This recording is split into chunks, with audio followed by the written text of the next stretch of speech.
what? It's cold today.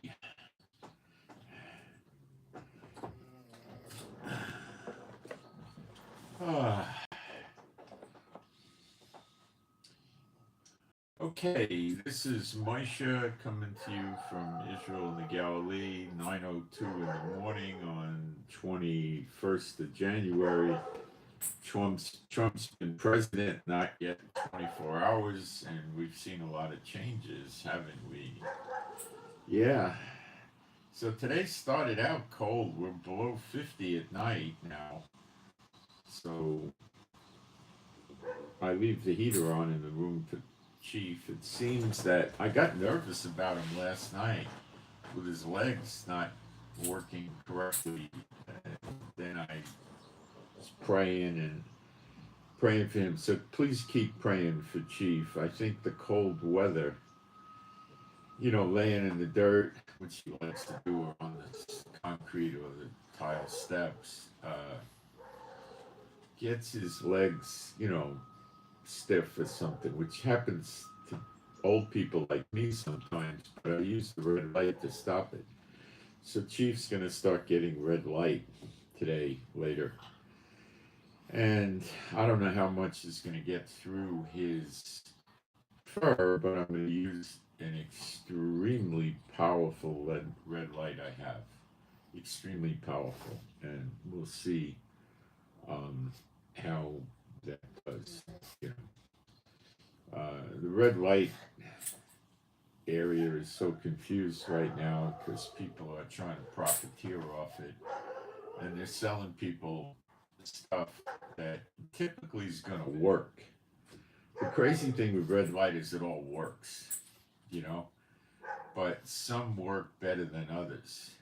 And the more confusion comes from the doctors and the PhDs at the universities that get grants and do studies. I have a list of studies that have been going on that have taken place over probably,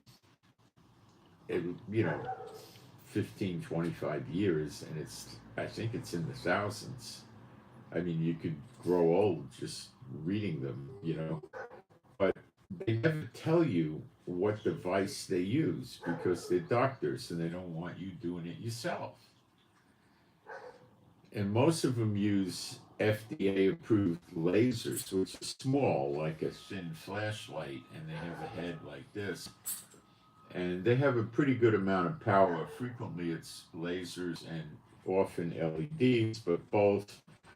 And the lasers don't really offer any marked advantage to the LEDs anymore. There's really not much of an advantage at all. And they use that because they could get an FDA approved item, and they spend a good set of these little things with different frequencies is about $16,000, but they're not using their own money, so they don't care. Where you could get a red light panel for $400, it's going to get you a lot of good results. The other thing they do is the industry teaches people to buy panels, which are, the standard is 36 inches by 9 inches, and stand in front of it. What they don't tell you is that your body reflects 50% of the red light, and you probably lose 25% from missing your body. So you're getting about a fourth. So the athletes use these conglomerations, will put 4, 6, or 8 panels together, and then they get enough red light. And then there's people running around selling red light beds where you lay in the thing like a sun lamp bed, but it's not. And they get $80,000 to $150,000 for these things. Again, they're trying to sell them to a healthcare facility and bill insurance. So the industry is all screwed up, and it took me a long time to learn how to get through it and find out what really works. There's people out there telling you less is better. Well, there's also a ton of people telling you more is better. And my personal experience is more is better. But nobody knows. See, an older person needs more than a younger person, and it's all weird. I mean, you can't. There's no standard for how long you get, how much exposure to the red lights, which are also including near infrared lights, by the way. How much exposure time you need. You got to just find your way through it. So with a very high powered device, I go about 15 minutes, maybe a little more, and they don't really understand it. I also have a light that gives vitamin D. It doesn't give you vitamin D. What it does is it stimulates your skin to produce vitamin D, because I'm not going to go outside and sit in the sun. If I sit in the sun like this, what's going to get vitamin D? A little from the sun, the stimulation to the skin, a little bit here, a little bit here, a little bit here. I'm not going to go out in this weather and sit there in a bathing suit or a pair of shorts with no shirt on, you know, sit in the sun for 15 minutes. I'll come back and I'll be an icicle, it's, and you got to be careful with these vitamin D stimulating lights, because you can't turn them on until it's daylight or it messes your circadian rhythm up. It's crazy. It's so complicated and it's so confused, but the crazy thing is it all works. Women buy these LED red light face masks and they put them on to make their skin look younger. And does it work? Yes. Yes, it works. I get it on my skin. Look at my skin. I'm an old guy, and I don't go after that, but I just get it because of the other stuff I'm doing, you know. And then if you put it in your eyes, you get good results with your eyes. Your vision improves. Symptoms of bad vision and stuff like that go away. So I don't know what the answer is. Do you put an intense amount in and try that? Or do you use an intense amount and keep your eyes closed and it goes through your eyelids, of course, because it's powerful, and then it diffuses and gets in your eyes? That seems to work. The other one seems to work too. They all seem to work. I don't know. It's just, just a crazy world out there. So we're going to use it on Chief now, and I think that'll help him. But I got the heater turned on now, so he's thawing out. So we got up in the morning. He was nice and warm from sleeping with the heater, and he walked all over the yard. And he got far away from me, and then he started barking. He wanted me to come get him because I think he was laying in the cold dirt. He's like Dennis the Menace. He likes to get dirty. And he's laying in the dirty dirt, and, then I had to walk over there and get him and bring him back to me. Then I was on the chair in the concrete, and then he starts belly aching, and he doesn't want to, so I took him home early. It was cold out there. It was bothering me, so thanks for the prayers for Chief, but give him more prayers. And I think what I'm supposed to do with him now is give him with the red light. And I got to be careful. I don't want to give him a powerful red light in his eyes. And if I use which isn't going to be that hard, and if I use a weak red light, it ain't going to get through the fur. Likely not. Yeah, it's crazy. It's improved my memory, my recall. Joint pain is gone pretty much. I'm trying to get my neck so I can pick this up. That's an arthritis, according to the doctors on X-rays. So I'm trying to enhance or increase the red lights to fix that. Now, there's two ways to do it. One is more time, but that's a problem because you create heat, and heat causes water to come to the area to cool it off. It causes melanin to come to the area, and that reduces the effectiveness of the red light penetration. See, it's a real mystery here, and the doctors know how to make it work on their patients, but they won't tell anybody in their studies when they write these papers, because they don't want you, a civilian, to not have to go pay them. This is my opinion only. So they don't reveal what device they used, what the power of it was, how many minutes they put it on. They just tell you so many joules of energy per centimeter square. Well, that's meaningless advice because you could use a low power device and run it for an hour and you're going to get the same amount of joules per centimeter square, that's the irradiant energy from the light, as you would if you used a very high power device for 30 or 60 seconds. Everybody's trying to make a buck off of this red light therapy. And the craziest thing is, does it all work? Yeah, any of it works. The belts work. These got 1/5 of 1 watt of energy in them, but they put a couple of hundred or 100 or whatever on a belt and you strap it on here. And does it build heat up? Yeah. And does it work? Yeah. It doesn't get deep penetration into the organs, though, which is what I'm after. So it does work well, and you leave it on for 20, 30, 40 minutes, and it really makes you feel better. You get energy, and over time, it'll alleviate symptoms. They say it works on the mitochondria.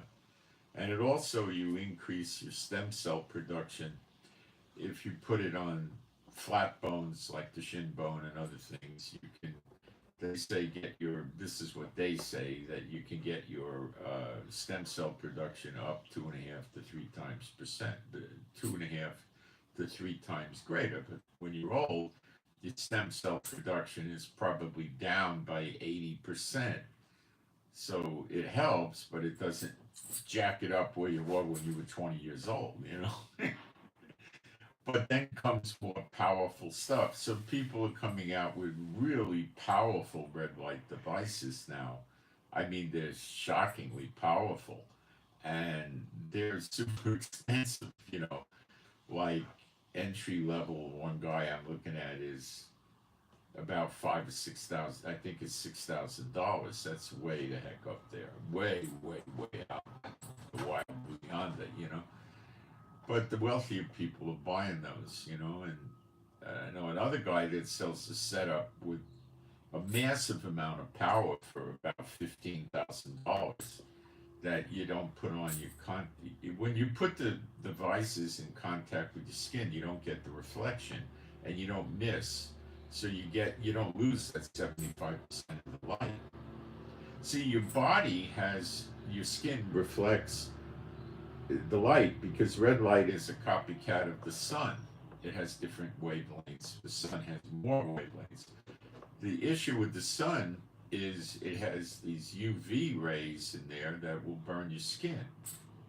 You know, and then they talk about, well, you can't put the red light on so much. It'll get a biphasic response if you put too much on. And the biphasic response doesn't generally give people any side effects or any serious ones. They might get tired or something like that, you know. But it does, they say it stops the results, the positive results. That's what most of the side effects are, the vast, vast, vast majority. But then other people say, look, there's people that go sit out in the sun for 4-6 hours a day and they're fine. See, it's so and they've run the numbers of, you know, how much, you know, joules per centimeter squared you get from sitting in the sun and then what you get from the red light. And, you know, it's just a crazy thing. So I only know with Chief, the only thing to do is just jump in and try it. That's all I know. Because the science is basically what the science is best for right now is that it works. And they know certain wavelengths are good for certain other things. The red colored lights are good for skin. And the near infrared, which you really can't see, are good for getting into the body deep, the bones and the organs and stuff like that. There's a guy that took a skull of a dead animal. I don't know, I think it was a coyote or something like that.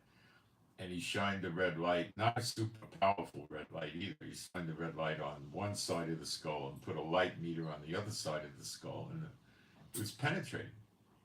So if you put the red light on your head, it penetrates through the skull and gets into the brain, and that causes, if you read the literature, you can go to YouTube and look for videos on photobiomodulation, what the doctors call it. Photobiomodulation, one word.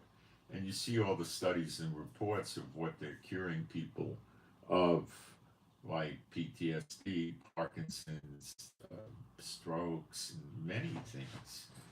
And these are doctors' studies, and they're all over YouTube. And you can read them. And then the other way, you look at red light therapy. And there you get a lot of people talking about make your skin glow, look younger, and that's not.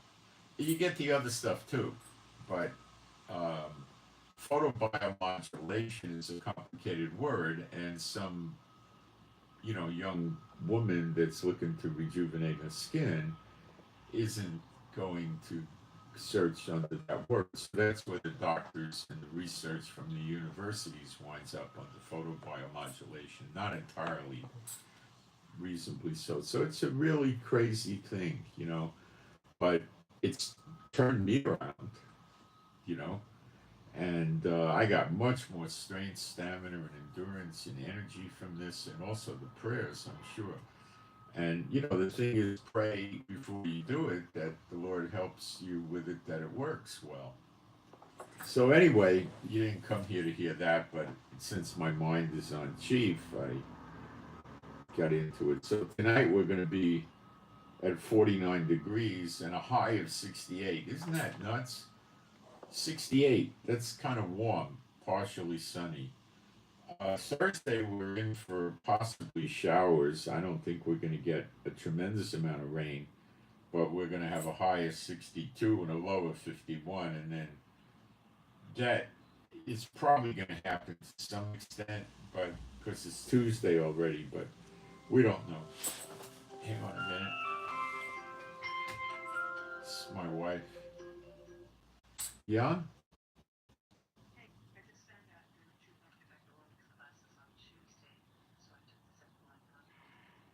Okay, all right. Bye. That's my wife. She's taken these classes in a swimming pool for rehabilitation. Hey, guys, I forgot something. We're out of dog food for the big dogs, and I need to get it today. And that's just going to be really brief. But if I don't do it, we're going to have some hungry dogs. And I should have done it before I went on the air, but I was obsessed with Chief. I'll do that. It's generally very quick. Call's not going through. Let me try again. I don't know why it's not going through. Let me try holding it up. This is weird. There it goes.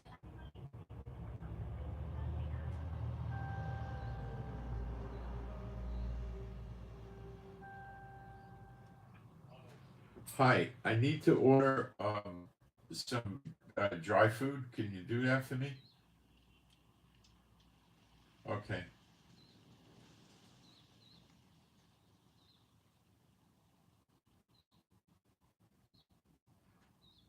I need the natural wild flavor if you have it. Okay. He's checking if he has it in stock. It'll be quick. I'm so sorry I did this.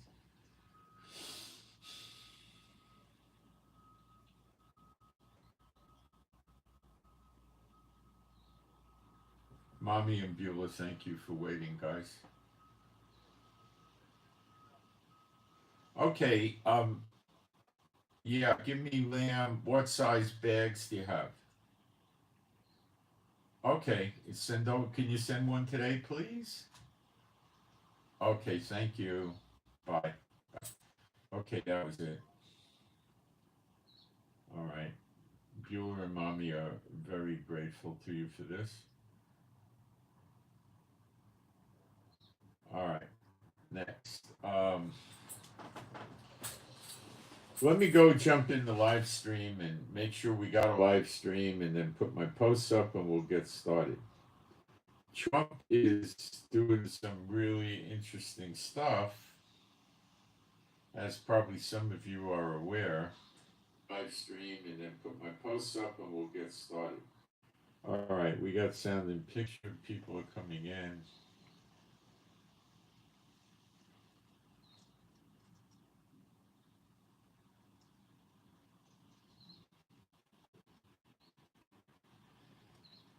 If any of you want to put questions up, you can put them in the chat. I check it several times during the broadcast. And you can also email it in if you want to be more private. My email address will be up in a minute. And I do check the email during the broadcast. So let me get on with this and we'll get going. If I talk too much, I'll make typos.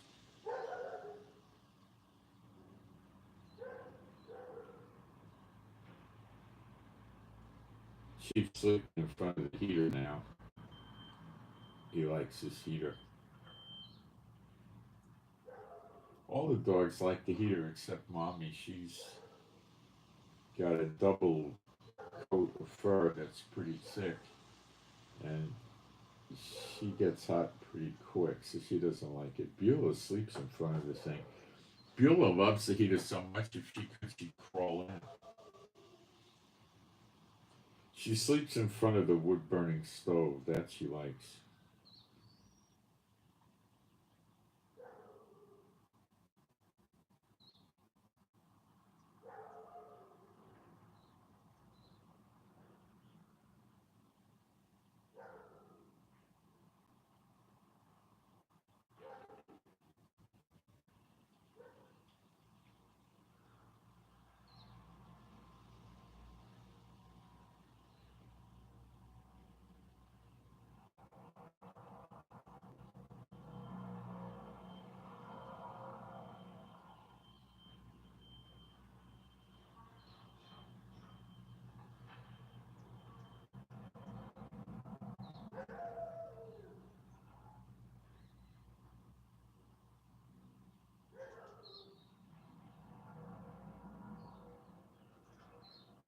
Okay, we're done. I'm going to do some quick prayer and then we'll get going. There is no God like Jehovah. There is no God like Jehovah.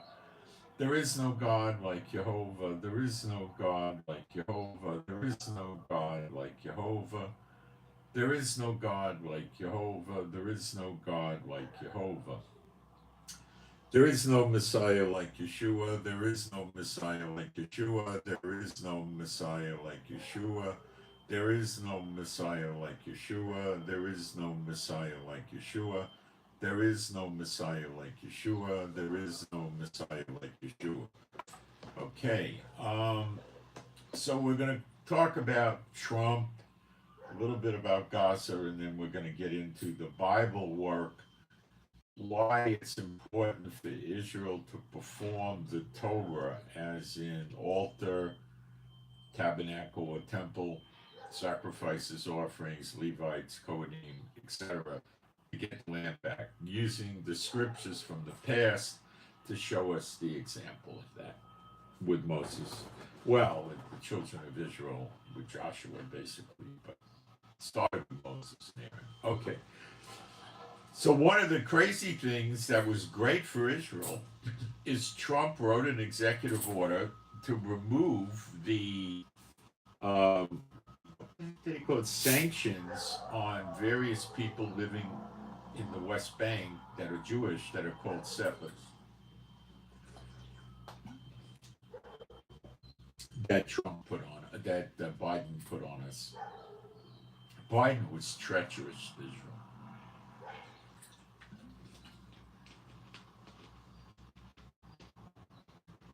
Not at all unlike Obama. Okay, so I think Biden put a portrait of Mark Miley up on the Pentagon in a wall, and right after Trump's inauguration, I think within a few hours, Trump had it taken down, and it went up like 2 weeks ago or something like that. Pretty weird. Okay, let's keep going. Trump ended the birthright situation. I'll explain it. I don't know the correct term. People could come to America illegally and have a baby in America, and the baby would be a citizen because it was born in America, and then they could apply for various kinds of asylum, not asylum, residency, permanent residency, or something like that, because they're here to take care of the baby, and the baby's an American citizen. Well, Trump changed all that, which is good for America, and that it only applies if the baby is born in America of parents that are here legitimately. So I imagine if some woman got pregnant out of wedlock, it would apply to if she's in the country legitimately or illegitimately. Okay? So that ends all of that, but it's pretty much too late, I would say. It's been going on crazy for what, 50, 60, 70 years. It's been crazy. Today, Trump's going to start rounding up illegals. It's supposedly in Chicago. He's starting. I believe it's in Asylum City. I'm not 100%, but I think it is. And we'll watch this one closely and see what happens. Yesterday was relatively quiet.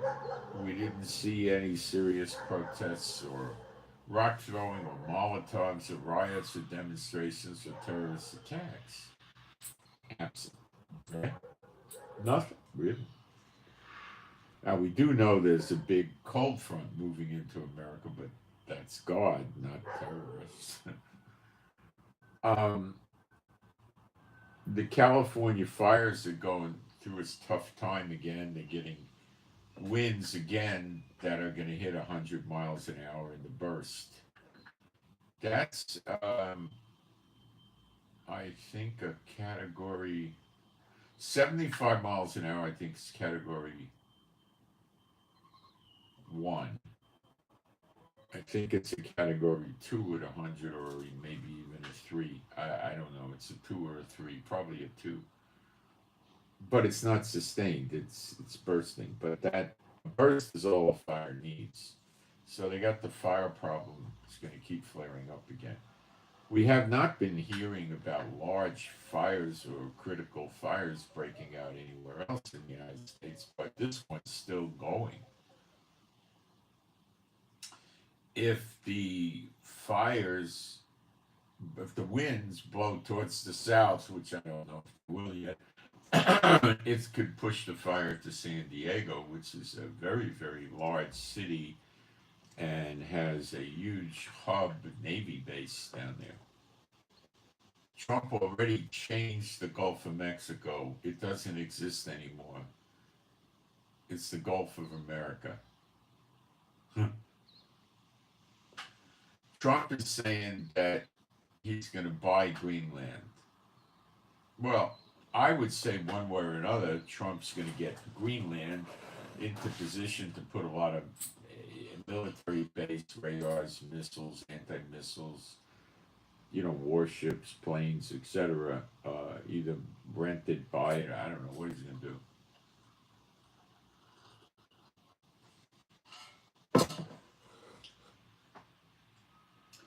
The people in Greenland will likely be decent or good American citizens. I don't see any issues coming from them. I doubt it. There's not that many anyway. Canada, I heard something about 11-day deadline or something like that. So Trump's moving fast. He's worried about wars. He really is. This is all about war with him. Plus, he's really going to go to work on the economy of America at the same time. I'm not saying he's going to prevail and be successful, because that would be contrary to Bible scripture, but he's going to do it. He did say, I have some doubts or reservations. I think he has doubts about the Gaza ceasefire lasting through the first phase, which is not 42 days, it's actually 43 days, but no biggie, right? They postponed the release of the next hostages, which is supposedly on the 25th. One day. They moved it one day forward because we didn't get the release of all the prisoners completed till midnight or after midnight, so we pushed it into the following day, so they're doing the same thing. I expect Netanyahu will just say, fine, what's he going to do? You know, we did it, so yeah, okay. I don't think that's going to go up. There was some incidents where settlers which are Jewish Zionist people living in the West Bank, Samaria, and Judea, biblically, are getting very aggressive towards the Palestinians there.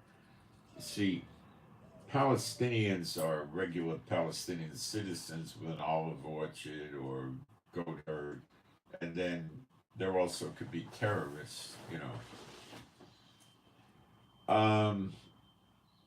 so they're lashing out at them for the terrorist attacks. Now, when we released these 90 prisoners for the 3 hostages, which was sheer insanity, how Netanyahu could have agreed to that? How did Trump let that go down? See, that's just making a mockery of Israel, telling the Palestinians that, for one Jew, you got to give 30 Palestinians. It's encouraging the Palestinians to do terrorism because the message from Hamas is, we'll get you out of jail sooner or later, on an exchange. It's a mess, Israel could shift to executing them for terrorism, but I don't think there's any move in Israel to do that at all. It's not going to be that effective anyway because they'll just tell them, see, you're a martyr. As soon as they kill you, you'll be in paradise. A second later, you'll have your 70 virgins. So where do you go with this, If you keep them in jail, which is no fun, for decades, well, now they're not a martyr and this and that. The Palestinian Authority, Mahmoud Abbas, is still paying the families of dead terrorists a little over $3,000 a month for perpetuity. So the terrorist not only thinks he's going to be a martyr, he's a hero to his family because they could get supported. $3,000 a month for the Palestinians living in those areas is probably like somebody in America getting $8,000 or $10,000 a month. So it's a generous stipend. He used to give them $100 a month for their commissary fund in the prisons if they were terrorists. No, if there were any Palestinian, actually. But I think Israel stopped that. Whether or not it got reinstated, I don't know.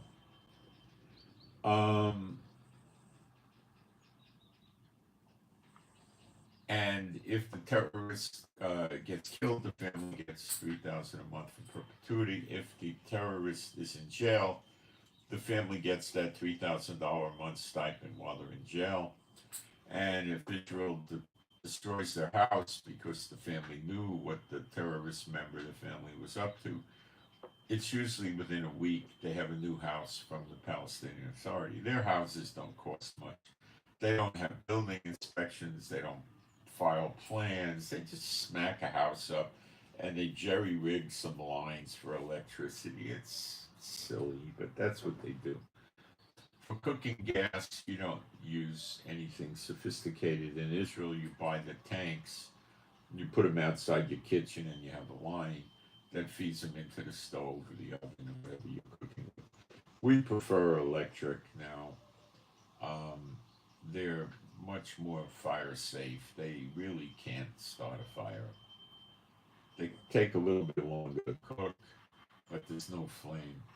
They have another kind of electric stove in Israel that when you turn it on full heat, you can put your hand right on it and it won't hurt your hand. I think it's infrared or something, but you got to buy special cookware for it.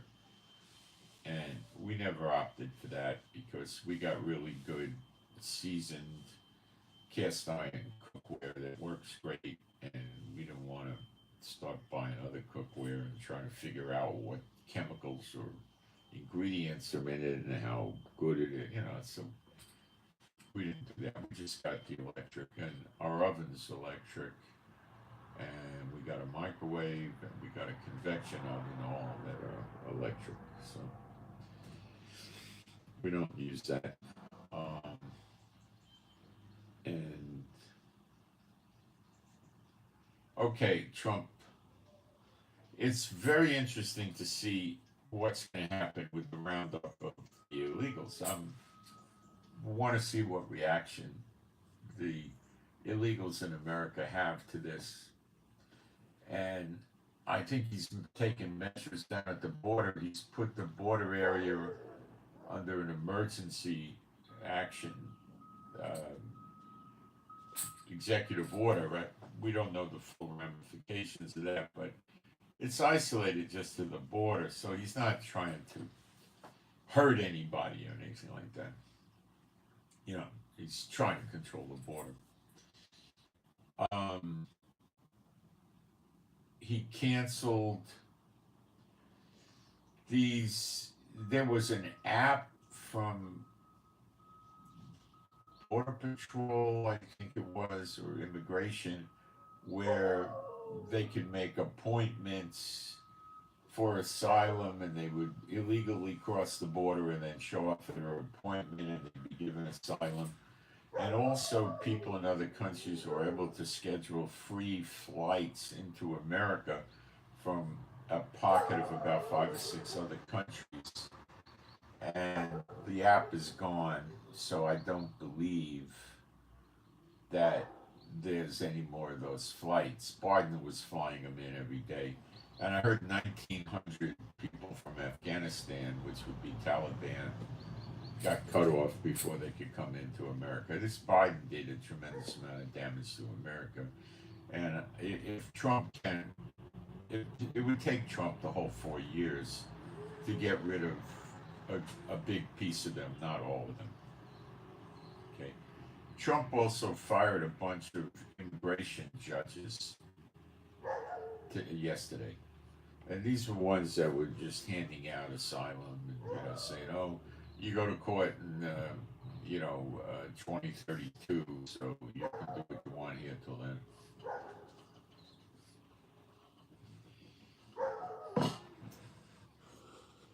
On gun control reciprocity, he did not do that with an executive order. He may still do it, but I don't think it's appropriate because he's changing states' rights in a way. So there's bills in Congress that are set up for this. There's going to be a big blowback from this. I'm telling you, huge. You have no idea. Californians are not at all going to want people from Missouri, Texas, Louisiana, Arkansas, Alabama, and a million other places coming into their state packing guns legally. Now, the knee-jerk reaction to this in California and other states that are affected by this is probably about 7 or 9 states. Washington, D.C. is not a state, but there would be one area that's affected. They don't hand out pistol permits. Now, if you're some high-ranking civilian in Washington, D.C., working for the government, I'm sure they'll get one. But Washington, D.C. has a massive amount of federal agents running around the place. From all these different agencies, they carry badges and guns, and they work in an office. You have to understand, like the FBI has a national headquarters in Washington, D.C. So a ton of these people go to work with their guns and badges, and then they have field offices in Washington, D.C. You could only imagine the amount of surveillance they're doing with all the embassies there, um, and protecting government sites and all this stuff. So, there's two divisions, so to speak. There's working field agents and there's bureaucrats at the Home Office. And then when you get into the Secret Service, you have the same thing. You have a national headquarters for the Secret Service with their laboratories and all that stuff. And then you have field offices. So you have the bureaucrats and you have the field agents, So the place is swarming with federal agents, but the policy is typically they don't want them getting involved in local incidents. So if they see a robbery in the street or an attack or something like that,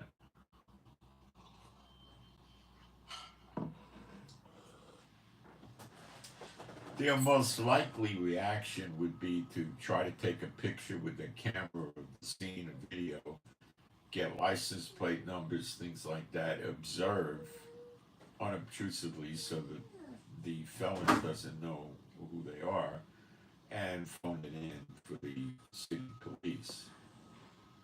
If it's something that would affect the federal government, like attack on a federal building or a federal monument or a federal vehicle or something like that, they would get involved, I believe. But just regular local street crimes, a store robbery, a bank robbery, a carjacking, I think they stay out of it. They just phone it in.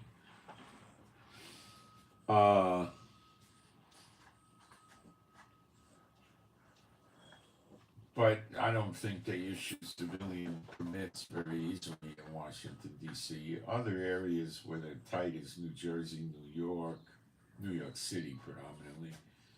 New York State is way looser in terms of getting a gun carry permit, but you can't use it in New York City. Chicago, I think, is tight. Illinois is tight. Chief, what's wrong?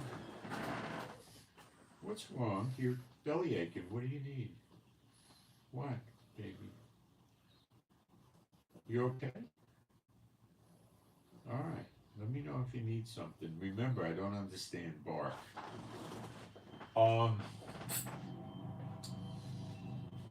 So California's going to be infuriated about this, okay, and other states. And I don't know what they're going to do. One thing they could do is refuse to comply, and we're going to have our police arrest them in violation of federal law. Well, don't think they won't do this. That means if you go there packing the gun with your permit from, Alabama, everything's in order, and they just arrest you, well, now you're in a lockup. You've been booked, and they're going to probably not release you on your own recognizance because you're just going to go back to your home state and get a lawyer and try to suppress this in federal court. And your home state would probably not extradite you because it wasn't a valid crime. So they know that. So they're going to make you post bail, which should probably be, 25, 50,000 if they want to make a point, $250,000. And you're in jail. And now you need to get a lawyer or use a public defender who's probably not going to do anything that you would want. You'd have to get a private lawyer and they'd have to go to federal court and get the case suppressed. And, that's going to cost what? Well, if it's boilerplate, like it keeps happening, it'd probably cost you 10 grand. If it's not so boilerplate, probably 25, 15, depending on the lawyer, it's going to cost you. The public defender is going to defend you in the California state courts, not going to defend you in federal court, normally. They might make a point of doing it just because they're mad at these cases, but I wouldn't plan on it.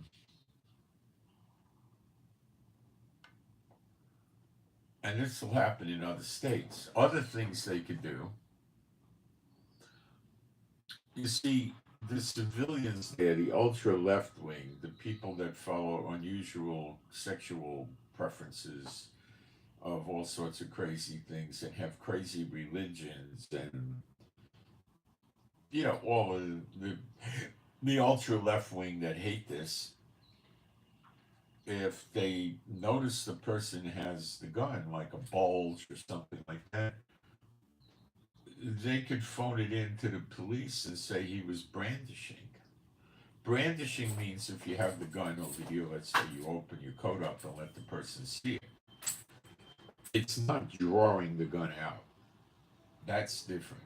Drawing the gun out is serious. Brandishing can be you're in a store and you bend down to get something in a lower shelf and the butt of the gun pops out, or your shirt rides up and they can see it or something like that. So what I would suggest, if anybody is going to go to California like this, when the law passes, which is going to probably be pretty quick, to carry the gun in a pocket holster, and you carry a reasonably small pistol in a pocket holster. Now, what I used to do is go to the tailor and have him take my right front pocket and attach heavy cloth to it, like canvas, and extend it 6 or 8 inches down. And I used to be able to put a full Heckler and Koch 45 semi-automatic with a 12 plus 1, 12 in the clip, 1 in the chamber, in the pocket. But it's a big bulky gun and it moves when you walk. That's not, you want to get a modest sized gun, and you'd probably want to get a semi-automatic because it would be flatter. Although a small 5-6 shot revolver could work, but you have to break the lines of the gun up. So you get a pocket holster. There's all kinds of pocket holsters. They have cheap fabric ones that when you pull them out, they're normally going to come out with the gun. That's dangerous because you got to remove them to be able to make the gun work correctly. There are leather holsters you can get where they have a piece of leather, heavy, stiff leather at the bottom, so that'll stop the thing from coming out of the pocket. The way you can do these on the cheap is you take empty milk containers. Before you do this, you want to wash them out with soap and water, or you can do it after the fact. I'll explain. You cut the containers open and you use the plastic, okay? So you take the plastic and then you get a magic marker or some kind of marker and you make the outline of the gun, but leave yourself about 1 inch on the sides of the gun. Extend it an extra inch, right? So you cut your plastic, and of course you've washed this with soap and water so it doesn't smell from milk, okay? And you basically put the 2 pieces one on top of each other and take a regular stapler and put about 15 staples or 20 staples in the thing, staple it heavily, right? And then over the staples, take duct tape so you don't cut yourself on the staples and the staples don't get stuck on your pants and this and that. Okay. Probably want to put 2 pieces of duct tape, one over the other on that. And then see how your gun fits in there. And these things are very slick on the inside, so when you pull your gun out, they don't come out with your gun. And it costs you nothing. Unless you don't drink milk, then you got to buy a container of milk and throw it away. Okay. And they break the outline of the gun up. So your gun doesn't look like a gun. It looks like there's an object in your pocket, which could be a wallet, a cell phone, a very small tablet. It can be anything. Okay, that's what I would suggest, because anything with inside the pants can be seen when you move around. Any shoulder holster can easily be seen when you move around. Any ankle holster is going to show a prominent bulge. New York City cops, the first thing they look at when they see somebody, if they think they might be a cop, is they'll look down at their ankle. For some reason, New York City cops are high on ankle holsters. I think they stink. If you're a martial artist, they're going to mess your fighting style up. If you're running, it's a pain in the neck. Usually they're snug with a safety strap. The gun's not going to fly out, but they're a pain in the neck. And when you want to draw them, you got to bend down and take them out. There's no subtle, quick drawing on those things, right? So I would, and they make a bulge down at the bottom of your pants. I wouldn't.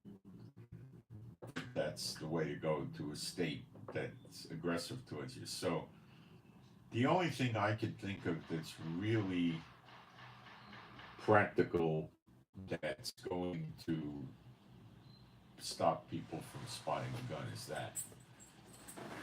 But these nasty people are going to phone people in if they think they have a gun. If they could see they got an accent that's not likely from somebody living in California or something like that, and they'll just call the police and say, hey, there's this guy, here's his description, he's down at Pier 39, Delhi Square, or the tourist destinations, and he looks like he's brandishing a gun, and they'll lie. They'll say he's letting people know he has a gun, he's scaring people.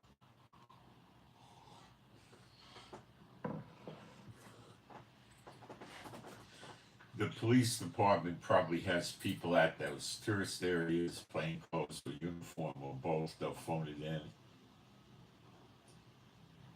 They might meet the caller. Where is he? And they'll say, oh, he's over here. This is his description. And they'll approach him and say, hi, we need to talk to you for a minute. Come here. Do you have any ID? Yeah, here's my driver's license, here's my carry concealed weapons permit, I am carrying a gun. Okay, well, we're gonna slowly take your gun out for our officer safety. Where is it? They'll tell him, the officer will remove the gun. And then they'll get a hold of the person and phone it in, and they'll make a phone complaint against this guy for brandishing. Now, brandishing, you're not going to get protection from the CCW ruling. The only way around this is if they do reciprocity, not only for carry concealed weapon, but also for open carry without a permit. And I believe this is going through the Congress in one bill anyway, where if you live in a state that says you could open carry, in other words, you strap a gun on your hip like Wyatt Earp, okay? Open carry. Then you could also open carry in all states.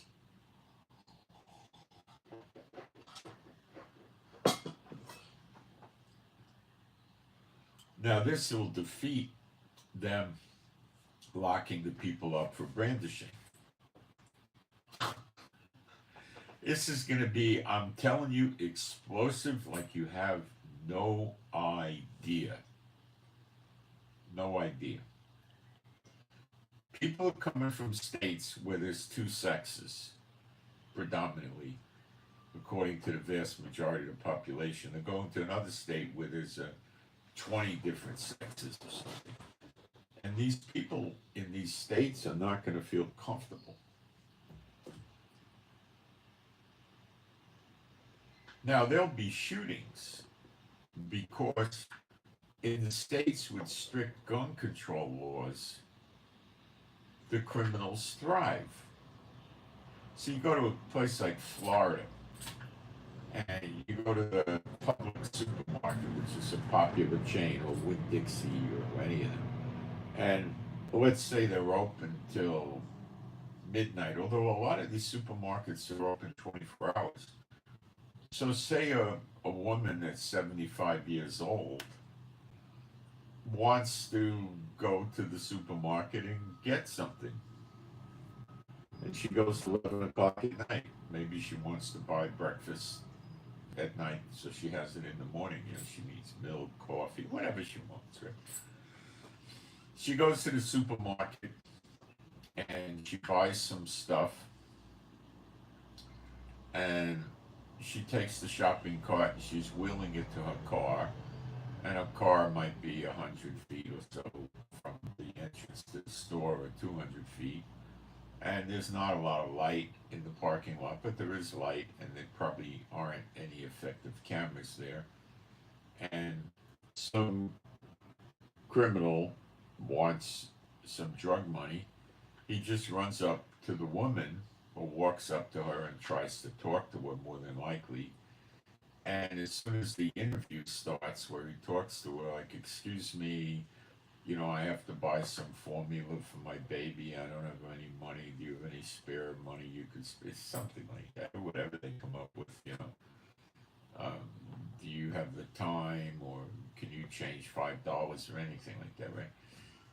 And she just sticks her hand in her coat pocket or in her purse and has her hand on her gun. Well, she failed the interview, and the criminal goes away. Or if he tries to go fast without interviewing her, she could pull the gun out and pop him, which means he could be paralyzed. He's probably going to get caught by the police. Even if he has to run, he needs to deal with the gunshot wound. That'll get him picked up.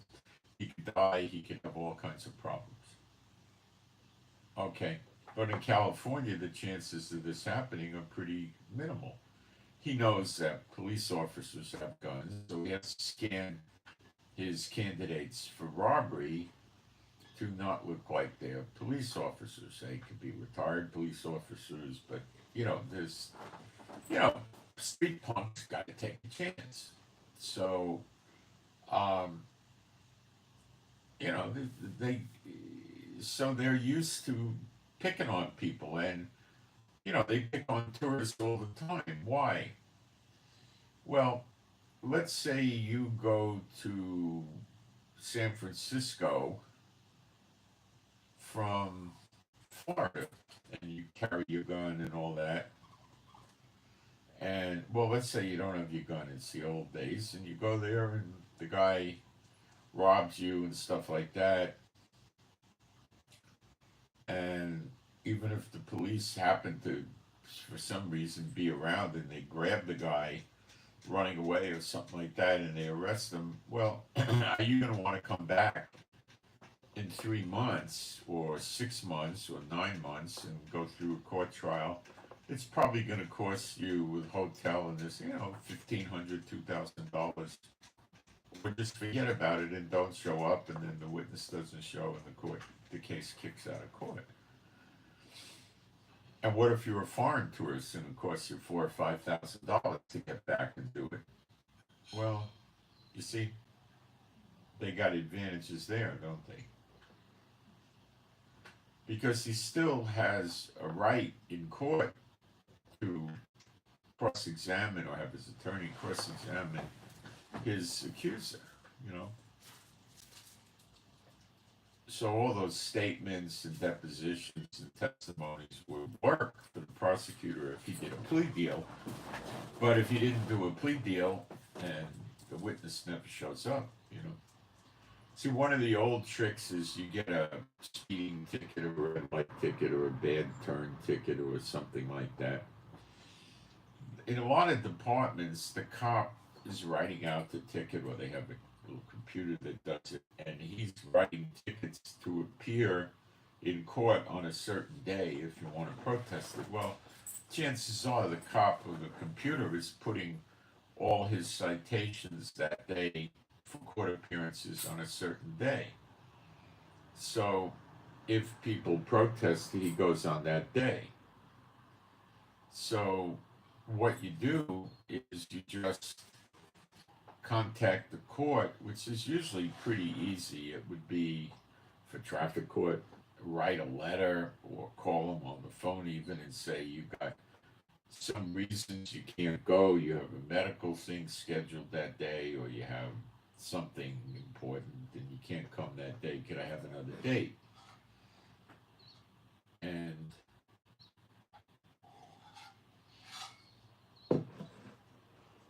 the chances of them looking up the other dates that that officer is going to be in court on traffic is probably minimalistic, let alone the fact that the court probably doesn't even have the dates for that cop. Now, if you're in a small town, maybe they know. But if you're in a large city of 1 million or more, or even 500,000 or more, they probably don't have any idea. They'll just look for another date for you. But you could be a wise guy, and whatever the first date is they suggest, say, no, can I have another date, please? Wednesdays, I can't do Wednesday. And get the next date. They don't care, So the chances of the cop not showing up for court, it gets enhanced tremendously when you change the date, because it could be his day off. He's got Little League with the kids, or he's saying, or he got to work that day. He just doesn't want to bother going.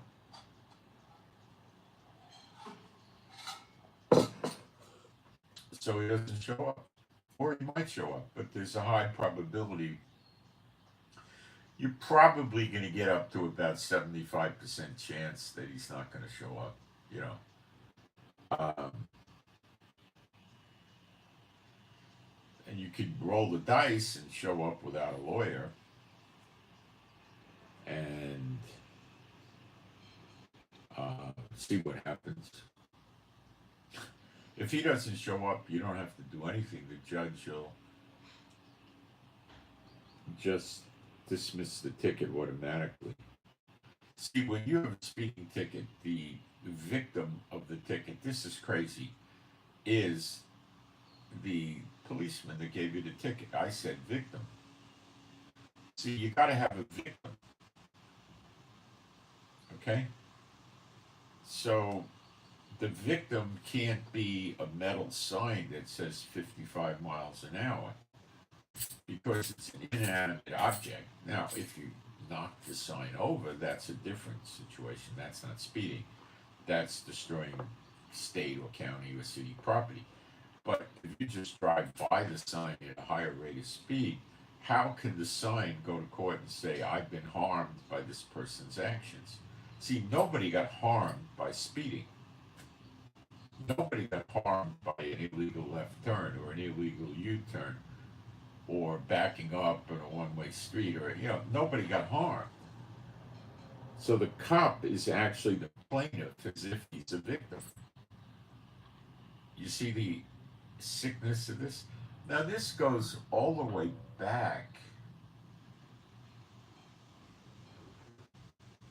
I don't remember what I would think in the early 1900s, like pre-1910, there were cars running around in the 1800s even. Cars were, a lot of them were electric, a lot of them ran on water, steam. Yeah, they had a lot of them back then. And they had some on fuel. I think they had kerosene cars, they had all sorts of different things going on. And I think this traffic tickets and the driver's licenses, probably all the states didn't have driver's licenses till maybe 1915 or 1920. They probably just let people drive, but I think as they learned, in the beginning, the cars were, they would go 15 miles an hour, if that. They would go like, like a horse was going, at trot or something like that. They wouldn't go very fast. And they weren't being used for long distance. They were open bodies where they had windshields after a few years to block the wind from hitting them. But people used to get in the car and wear this big overcoat. Well, it wasn't really a warmth coat, it was like a canvas coat that they put on, and they wore goggles too sometimes, because all the dust and the wind, it would blow dirt all over them. I know I used to have sports cars. I had like a Triumph TR3, which was a very open car, and it had a very low door. And if I stuck my hand out at a traffic light, I could hit the road. I could touch the road easily, and it had just a windscreen, not wrap around, and it was open, and you had open top and everything like that. And I'd drive around when I was a kid in New York, and drive around for a few hours on the weekend, and I'd go home and take a shower, and the amount of soot that came out of my hair was incredible. You pick up so much dirt, and that's what the cars were like then. So they pick up. Now they weren't really picking up dirt from other cars like I was, because there were very few cars, but they got dirty. So um, they probably didn't have speed violations, and they had not much going on with right away. People were just turning, and I guess over time people were crashing into other people too much, and then they probably started with driving tests, and then they probably got into um, putting up signs, and they realized they could support the traffic police by giving people tickets, and there it went. Then it started. And by the 1930s or even the 20s, they were given tickets throughout much of the United States. But there was states that didn't have speed limits for quite a while. Nevada had no speed limits, even in the early 70s. I know I would drive through there and run at high rates of speed. There was no posted speed limit. I don't know when that ended, but I'd say probably by the late 70s it was over. Now, if you were running at 90, they tended to leave you alone. But I think if you had a car could hit 125, they'd probably go after you on something else, or the cop might just pull you over and give you a message about this is excessive, and while you didn't violate the speed law, you were driving reckless, willful and wanton, unsafe lane changing, whatever.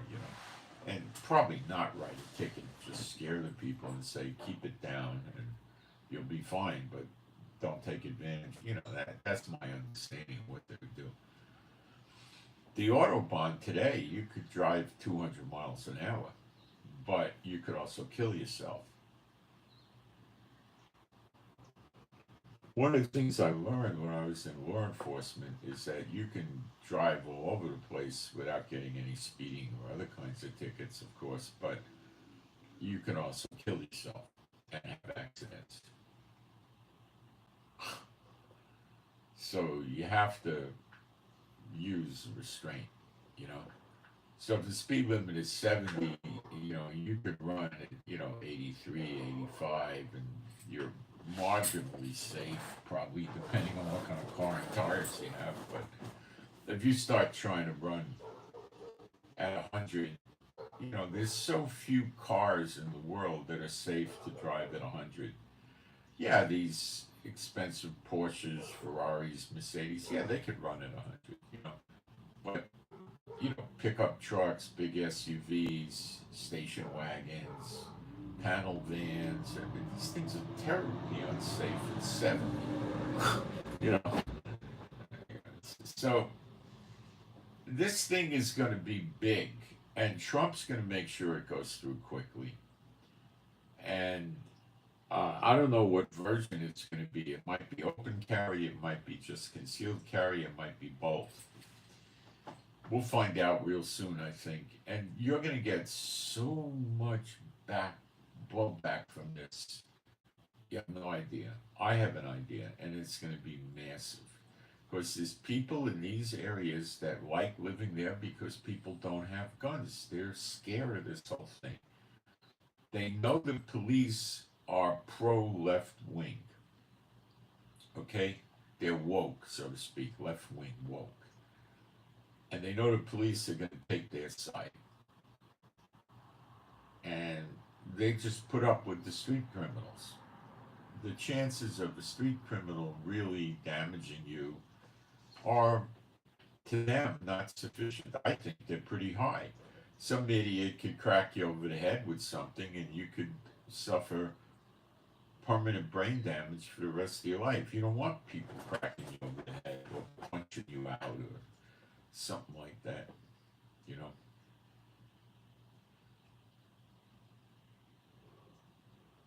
You don't want that.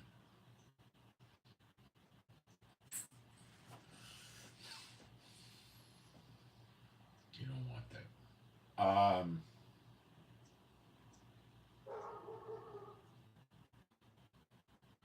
That's a big thing Trump's going to bite off, and he won't renege on it. It'll stand, and he's going to just say they got to get used to it.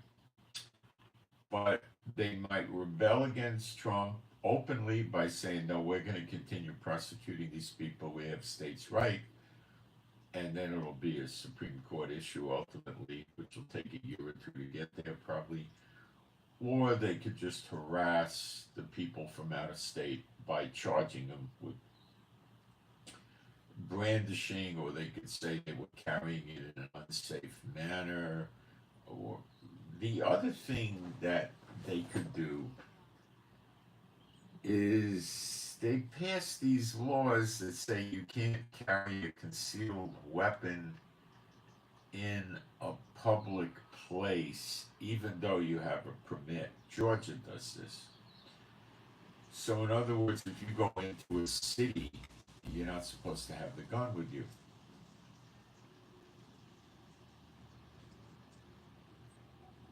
So you basically can just carry the gun in the rural areas on your person, but you can keep it in your car. So I don't know how it's going to play out yet, but believe me, they can harass. They can pass new laws to harass people, and if people get shot by people that lawfully are carrying concealed weapons, if they get shot because the lawful person is trying to defend themselves against a violent crime, they're going to try to run that guy up the flagpole and put him in jail. Other problems are states have laws against ammo. You can't have hollow point ammo or stuff like that. So the people from the other states aren't going to know that, and they're going to show up with hollow point ammo, and then they can go to prison for that. And then once they go to prison, they can't have a permit anymore. This thing is going to go very, very badly. But being pro-gun person,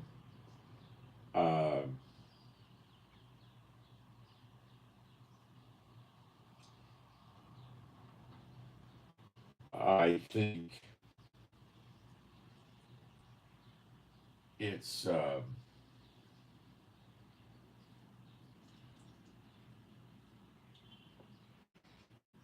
it's a good thing, and it's gonna be a lot of problems for America, though. At the same time, see, the left-wing people don't want you to have a gun at all.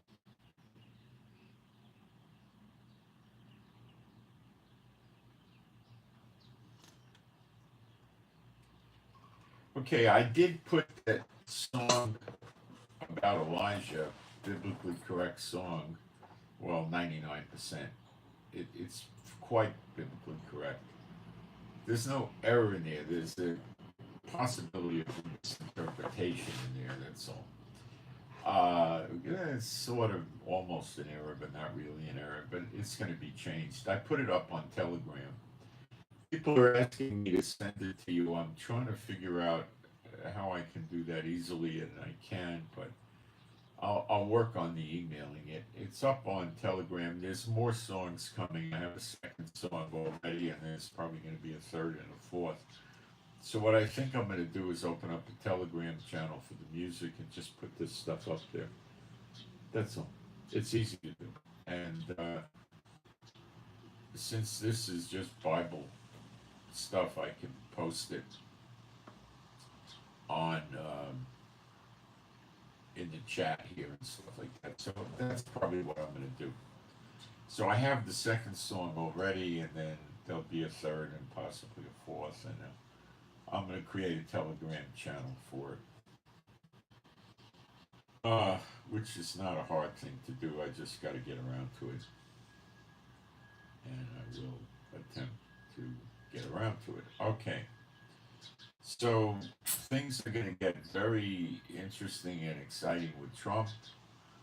The immediate thing I'm looking for is the roundup of the illegals and the shutting of the border in, with Mexico, which he's doing. Panama is still saying the Panama Canal is Panamanian or Panamanian, whatever they pronounce it, and will stay that way forever. Well, they're defying Trump. Bad idea.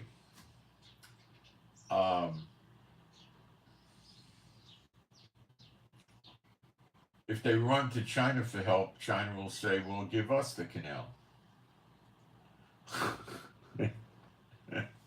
You could keep the revenue, something like that. And yeah, they're not going to get help. Russia's not going to do anything. Neither will North Korea, neither will Venezuela or anybody. You know, it's not going to. They're not going to do anything. Trump's going to grab that. How Trump's going to deal with Mexico, I think, is just fortify the border. If Trump thought there was a chance of making Mexico a state, he wouldn't be that interested in fortifying the border because it would be like a wall between Georgia and Florida. I mean, they don't have things like that. They got agricultural inspection stations and things like that. They don't have anything more sophisticated. I don't even think they have that. I used to drive across. When I went to college in Florida, we used to drive up to Georgia to go to this bakery and buy stuff up at the bakery and then come back. But back then it was a fast trip. The speed limit was 70 and you could run 77 or, you know, as long as you kept it under 80, you were usually okay. So it was a very fast ride, but that's not the case anymore. But you know, we were just kids looking for something to do. Oh, we're going to go up to Georgia to get some, what did we get? Cupcakes or some pastry? I can't remember. You know, that's the thing kids do. It's pretty stupid, you know. Like they said, Elvis used to get on the plane and fly to some place 1,000 miles away because they had the best peanut butter and banana sandwiches. But when after Elvis was dead, they questioned one of the staff members, his cook or something, and she said that was ridiculous. She never heard of anything like that. You know, but that's something that druggies would do. This is sitting up at night and they got nothing to do, and then they go get on the jet and fly. I mean, it's a cursed life being a druggie. And Trump said that the Gaza thing, he doesn't think it's going to last past the first phase. Netanyahu is saying he wants to resume the war after the first phase. And I think that's the direction it's headed. But I'm not sure. If Hamas realizes that it's headed in that direction,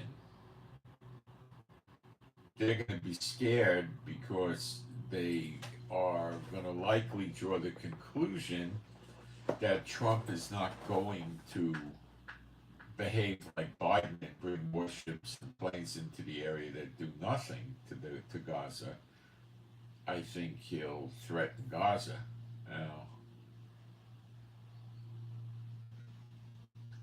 what it's going to boil down to is,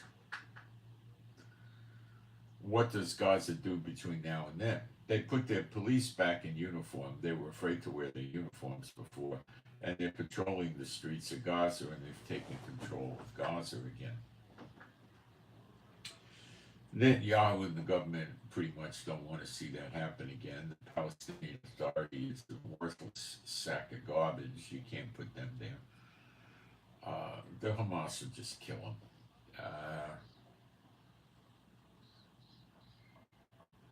Now, all Trump accomplished, remember this.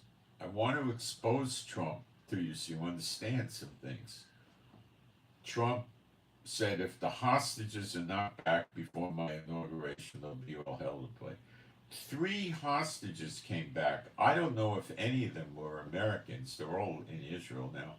Maybe some were dual nationals. I don't think so. So they defied Trump. There's a potential 100 or so hostages, although I don't believe the number's anywhere near that high. And they gave 3 back so far before his inauguration. You think Trump's not aware of that? He is. The media is not beating that drum. But I'm explaining it to you. I am. That's hardly fulfilling Trump's demand. So Trump is a little bit peeved at them. But he decided to make an end run and build himself up by saying, he got the hostages back, which he did, I think. But just 3.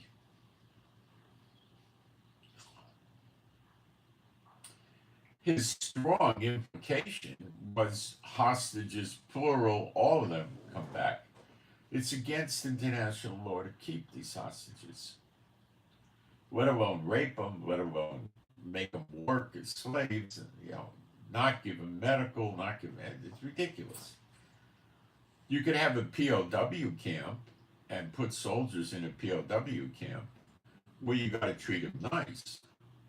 You can't torture them, you can't give them harsh work details or anything like that. Actually, I don't believe you're supposed to have them work, because you're not supposed to use them to further the war effort. In other words, help them kill their own fellow soldiers that are still fighting in the war. So they're just supposed to. Now, I know that America took German prisoners of war back into America and had them work, just to show you how stupid America even was back then. I had an uncle that was in the army, and he was back in America, and they had German prisoners of war that was serving the American soldiers food, prepping and serving the food. Can you believe this? And the German soldiers would wisecrack to the American soldiers, and if you hit them, you'd go to jail. They'd put you in the brig. So America was idiotic for a long time. I mean, how could you do something like that?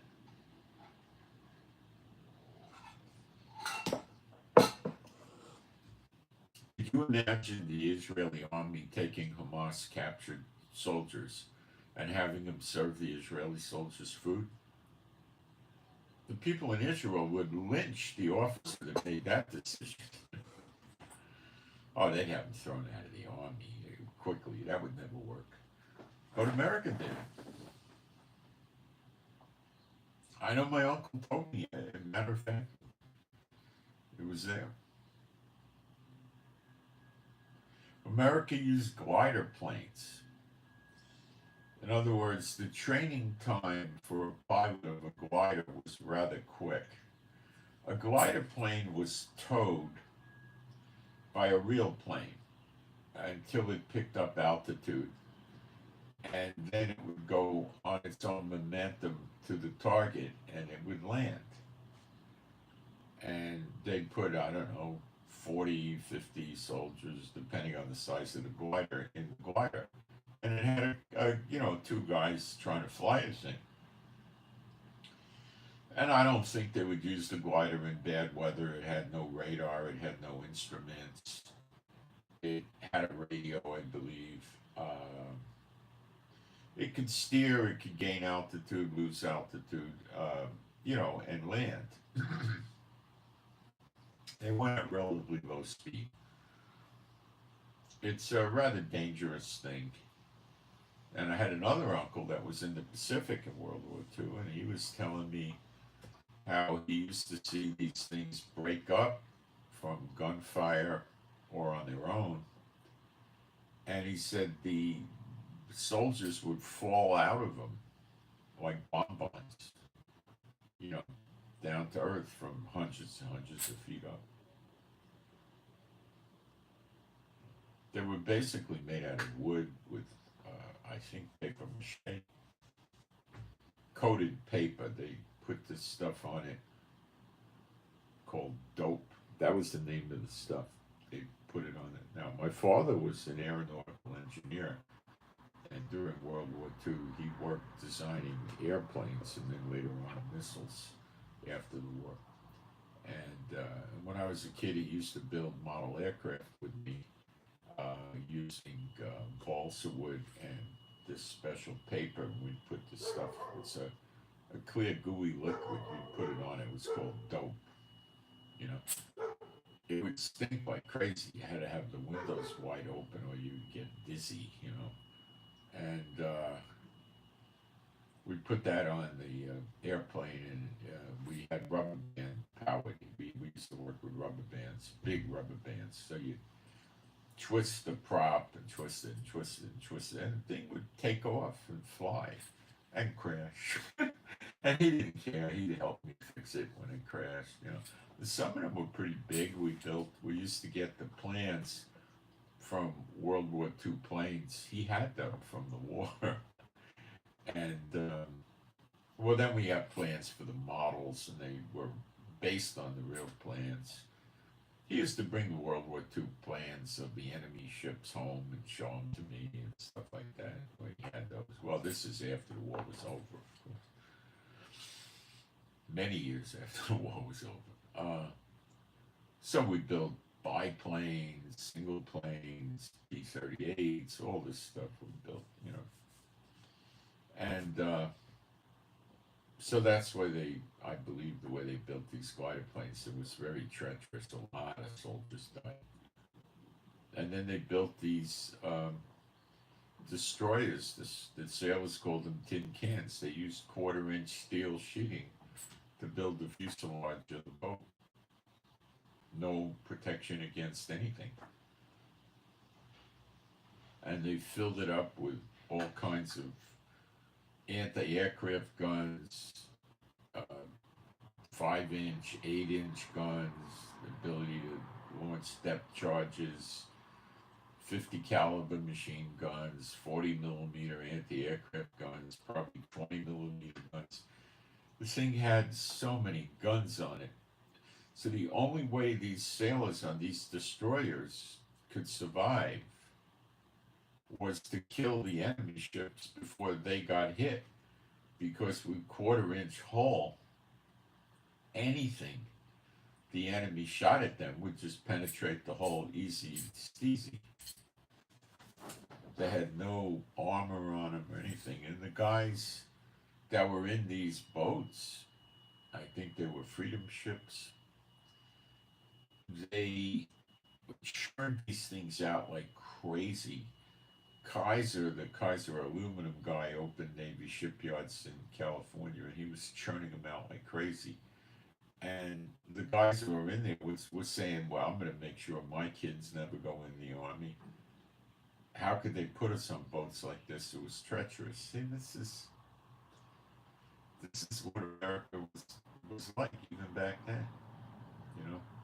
Glider planes, 1/4-inch hull destroyers, all kinds of stuff like this, you know, all sorts of stuff. They did give the soldiers great rifles back then. They were using initially 30-06, then they were using 308s, and these were good rounds.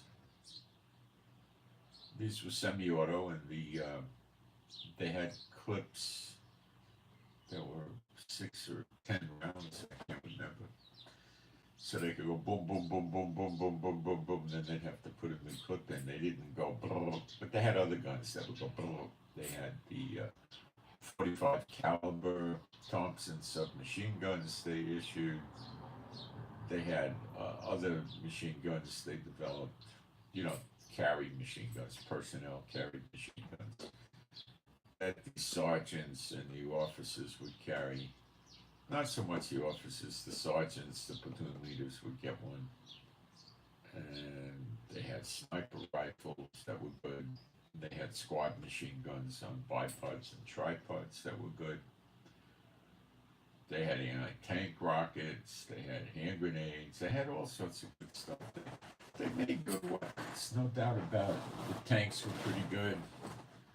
The planes kept getting better and better, but they built good aircraft carriers. They built good submarines. They built good heavy cruisers, and they built crap boats at the same time. Their PT boats were good. They hunt submarines down with PT boats, which were 60 or 80-foot boats. They had berths inside where the guys could sleep. They had a toilet, some kind of shower. They had, which probably was a seaboard shower. They had electronics in there. They had depth charges, and they had a few guns on there. They didn't put a big artillery piece. I think they had 50 and 20 millimeter. And a submarine couldn't do anything to these boats. They were so fast, the submarine couldn't get away from them. And they had very little of the boat was in the water. And when they were running, the nose and even almost the middle of the boat, not quite, but almost the middle of the boat was out of the water, so you couldn't hit that with a torpedo. Because the torpedo would be in the water. And the boat was, you just turned the wheel and you would evade the torpedo. They'd see the torpedo. Because if they put the torpedo deep in the water, like, 18 feet or something like that, or 15 feet, where you wouldn't readily see it, it would just go right under the PT boat. Its hull didn't go down that far, so they'd see it. They just turned the wheel. They'd all miss the torpedo, but then they would go after the submarine with a vengeance and with depth charges. And they would also fight other big ships. They were good boats. McHale's Navy was a comedy show in the 60s about them in the Pacific with the PT boat. They might have been 70 feet or something like that. They were a pretty good sized boat. They were very fast. I think they went about 45 miles an hour, which back then was quite fast. An aircraft carrier, I think today does that, maybe more. So this concept was picked up by Iran, and they have over 1,500 of these things, and they're very, very similar. Also they put torpedoes on the PT boat. They put one on either side of the boat, and the way they aimed it was on the deck. And when they did a launch, it projected the torpedo off the deck into the water. That would be, towards the front of the boat. So they had one on each side, but I think they had the capability to have two more. Maybe they were behind those. I'm not sure. I think they had more than those two. Maybe they could reload. I can't recall. But the way they aimed the torpedo was steering the boat at the destroyer, so they would drive fast at a destroyer or a cruiser or an aircraft carrier. And they would keep turning the boat because it was very fast and very agile. And it would be very hard for them to hit it with their large guns, like 5-inch, 8-inch guns. And machine guns would be difficult. And they would get close enough to launch the torpedo at the destroyer or the cruiser, whatever they were going after. And they would launch both torpedoes, and they would blow ships up that way. Because they got pretty close. They didn't launch from 4 or 5 miles. They probably launched at a mile, and the artillery pieces would be effective at a mile, but the machine guns not very effective. And if you launched it at the middle of the destroyer, let's say you were going after or the aircraft carrier or something like that, on the side, well, then it had to get out of the way, and it didn't have a lot of time to get out of the way. So they got a lot of hits. Anyway, so I think Israel's going to have a falling out, maybe with Hamas. But the other side of that coin is I think this is a peacetime, and I think Hamas is not interested to see what Trump and Israel together would do to them. So there's still a large push to get more hostages back. There's only 33 coming out. Now, this could change because towards the end, they may not be releasing live hostages, they're just releasing coffins. And it could get worse. I don't know. You have to watch this go. Iran's quiet now. They're not very interested in threatening anybody right now. Have you noticed? Their threats all of a sudden, whoop, stopped. Hezbollah's not threatening anybody right now, and the Houthis aren't threatening anybody right now. And I have no idea what Trump's going to do with these people in Syria. I have no knowledge. Trump's trying to shut the Ukraine war down before it blows into a NATO-Russia war. Because Trump doesn't want any wars right now. He wants to build up in power and then dictate. And that involves Greenland, Canada, Panama Canal, and something with Mexico. And Trump's going to do that and then beef up the military. And he's probably on at least the 6-month schedule. He did tell the people that resigned from the military because they didn't want to take the COVID vaccines that they could return to the military at their option. And if they choose to return, they would get all their back pay in full. Well, see, I told you he's going to induce people to join the military with enlistment bonuses. Now, that's not what happened here, but the enlistment bonuses are going to come. This was people that were already trained soldiers that left the military. I believe they got kicked out or they had to leave.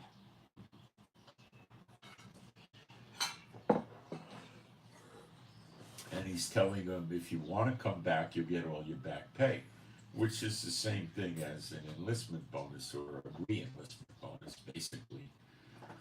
And I don't know how many thousand got kicked out of it, but it's going to bring more people back. See, he's building the military up. You need to understand that. He wants strategic geography, Canada, Greenland, Panama Canal. He would like Mexico, but that's not feasible. So I think the only thing he's left to do is fortify the border. And he might put anti-aircraft missiles, anti-missile missiles on the border and radar and things like this. I think you'll see that.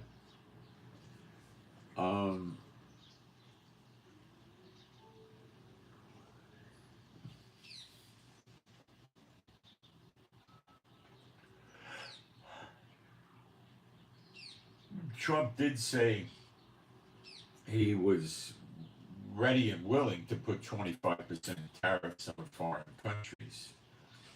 That means when they sell their goods into America, when the goods wind up coming into America by aircraft or ship or train or whatever, there's a 25% tariff on those, okay?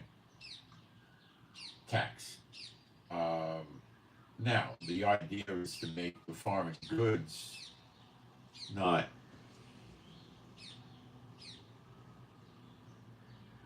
price competitive in America. So if he does that to China, well, now a Chinese made flat screen TV is going to go up in price 25%, which is going to give a South Korean made TV a good marketing advantage. The price difference isn't going to be that great unless China decides to drop their price 25% and be more competitive, which could happen in the short run, not the long run. That could happen. So it's designed to make countries not play around with BRICS. So if they join BRICS, he's going to put 25% tariff on it, I guess. And if that doesn't work, he'll put another 15 or 25% on it, keep enhancing it till it works. That's not rocket science, and will it work? Well, if prophetic time allowed, it would, but I don't think he's got that much time prophetically.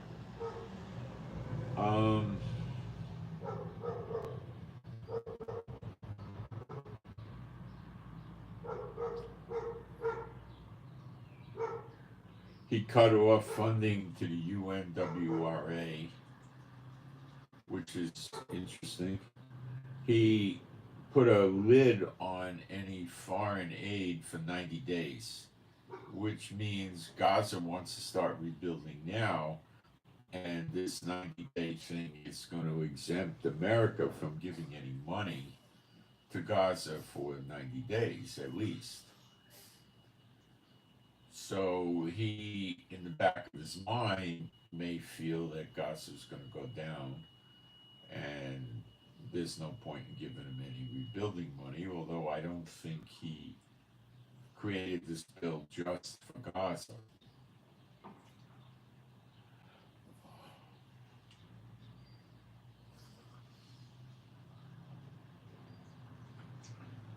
China and North Korea, the guy's not talking about much, is he? I don't understand why yet. We will soon understand why, but not yet. So we're going to have a very interesting time watching later today the roundup in the media of the illegals. And this is going to cause a lot of American sentiment to rise fairly immediately against the illegals. Go home, get out of here, stuff like that. And Biden was trying to coddle them, and that's reversing. Now, it's going to take the illegals a while to figure out what's going on. Remember, a tremendous amount of them don't know English, so they may not even be aware of what's happening. I don't know. Maybe they are. No idea. Trump will cut off their benefits that Biden was giving them. He's probably trying to get around to that.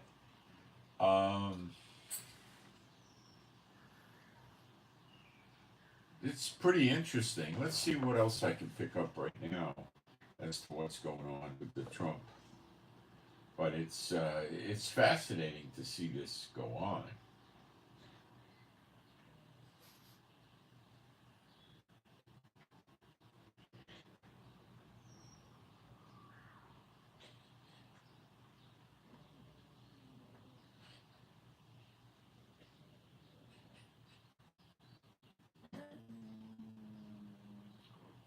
All right, let's see what we got. It's the middle of the night in America, so I don't think Trump's doing anything but sleeping. But let's see what I can find.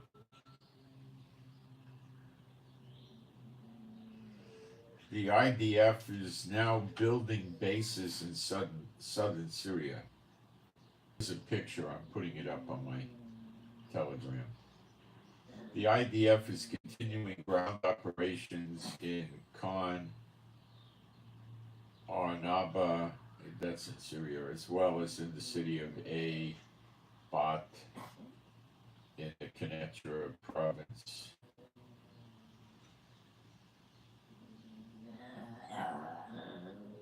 That's Chief Norn or something. There's some sort of demilitarized zone in Quneitra. The Druze villages in Syria are beginning to have clashes with the HTS government that took over Syria, and they're afraid of having real shooting wars with the government. And the Druze had previously asked Israel to annex their territory. It may come to that. Trump may let that go down. I don't know.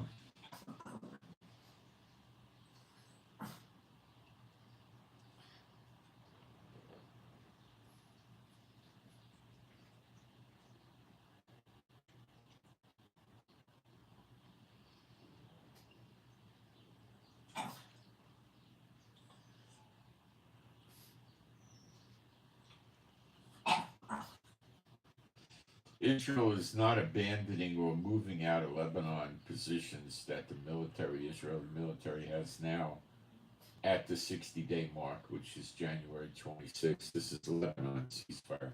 They're continuing to stay there. And that's probably a reflection of Trump's support for Israel.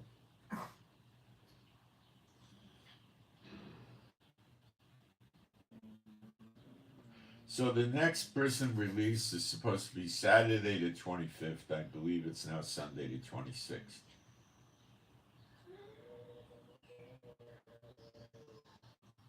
Trump said he's not confident the ceasefire on Gaza will hold. Now, they may try launches at us from Gaza during the ceasefire. And what would happen is they would get heavily bombed by Israel fairly immediately, and they would probably come up with an excuse that another terrorist group launched it, we're sorry, we'll stop. This is from their behavior in the past. I'm not sure. I think they're really going to try hard to keep this going. Of course, Trump pardoned 1,500 Capitol riot people. Chief, don't bark now, honey.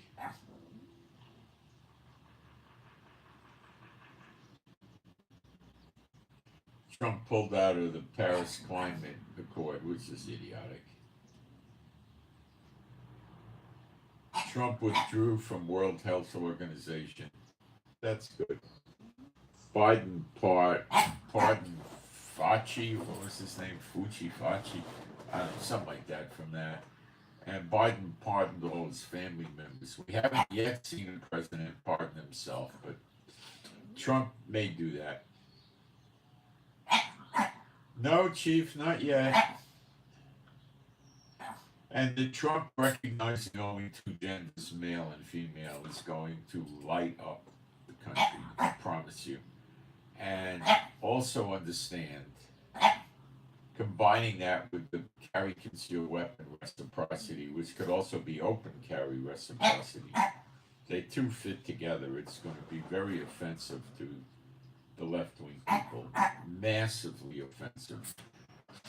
And they've had the favoritism in their policies for 12 years, basically 8 with Obama and 4 with Biden.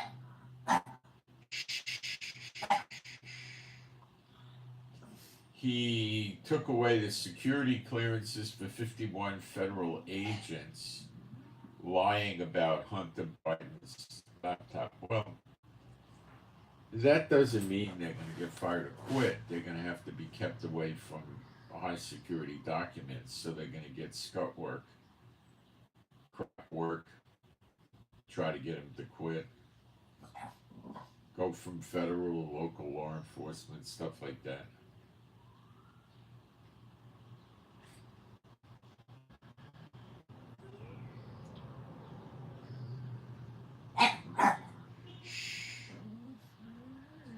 Trump declared Mexican drug cartels as terrorist organizations. They are. But I don't understand what that means, unless he starts invading Texas. If Lebanon shoots rockets into Israel, we invade them. And if the cartels don't like Trump and start shooting guns or missiles or rockets from Mexico into America, he'll invade them. I don't know.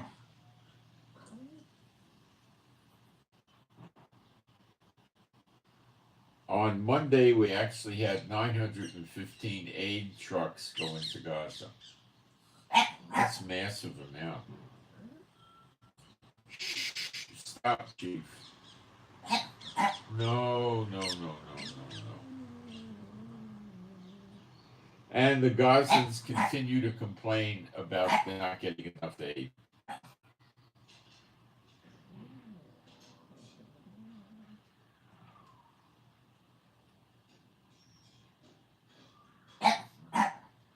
No, I'm not seeing anything. I'm going to take a fast break, and then we're going to go through the Bible study on why Israel has to follow the law before they get the land back, which means we're going to be following the law pretty soon, as you know, with Elijah. Chief, how do I get out of here? Oops, that wasn't the good thing. Oh, it was an empty can. All right. Oops. You're giving me an obstacle course, my friend. Not yet, no.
Well, Chief, I gotta jump over you.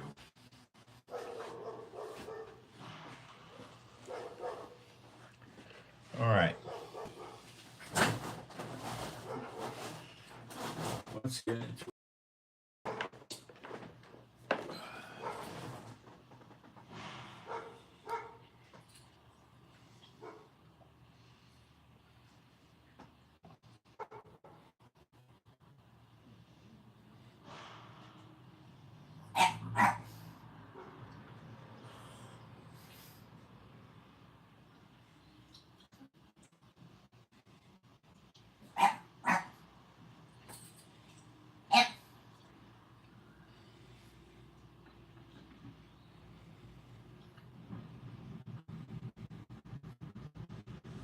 Go to Hosea 1, verse 10 and 11.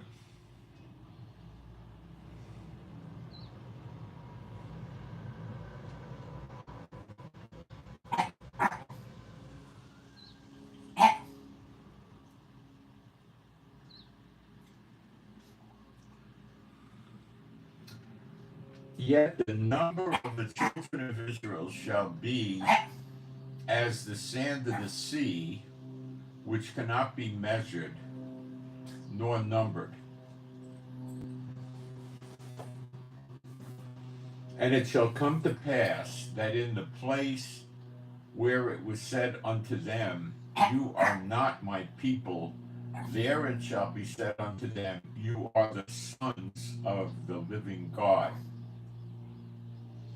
Then shall the children of Judah and the children of Israel, that's all 12 tribes, be gathered together and appoint themselves one head, and they shall come up out of the land, for great shall be the day of Jezreel.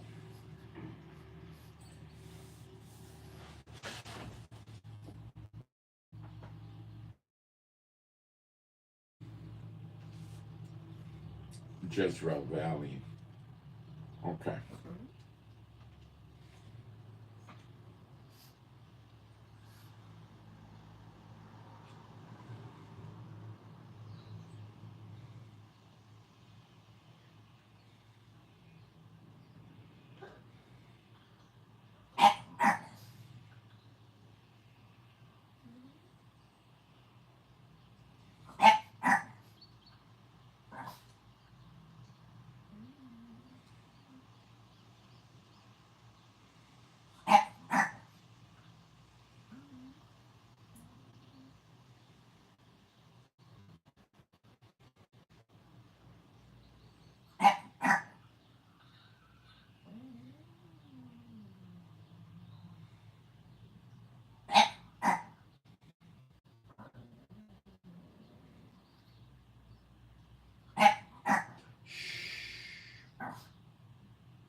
Deuteronomy 11:8.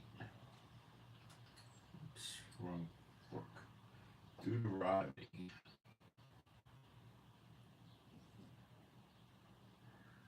8. And Jehovah delivered them into the hand of Israel, who smote them and chased them unto Great Zidon and unto Mishrapotamim and unto the valley of Mizpeh eastward, and they smote them until they left them none remaining. And Joshua did unto them as the Lord bade him. He howled, that's a weird word, howled, he, Houghed, what the heck does that mean? Root up their horses and burnt their chariots with fire. And Joshua, not the Messiah, Joshua, well, it's Joshua, but it's not Yeshua. Joshua at that time turned, it's Moses' follower, the one that came after Moses. And Joshua at that time turned back and took Hazor and smote the king thereon with the sword, for Hazor before time was the head of all those. So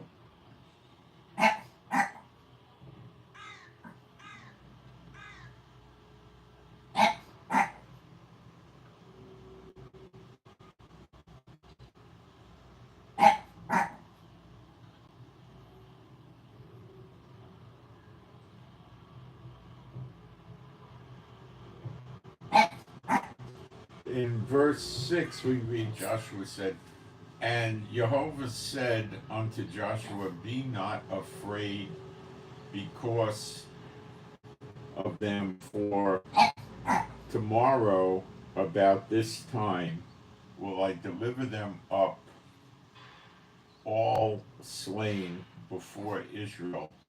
Thou shalt hurl them, their horses, and burn their chariots. Okay, we'll keep going. Chief, not now. You gotta just hang out. We'll go out soon. Relax, buddy. Relax, Chiefy. See, it's the blessings of the law that let Israel conquer them like this. And we'll get into that.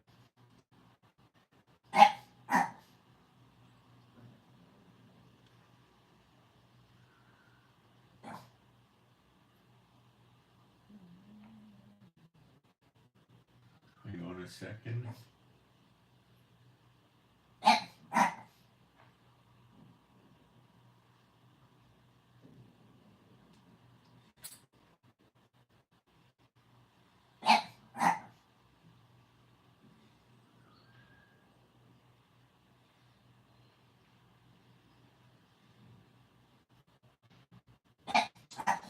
I want to just cover a few things as we go. Psalm 38:3. There is no soundness in my flesh because of thine anger.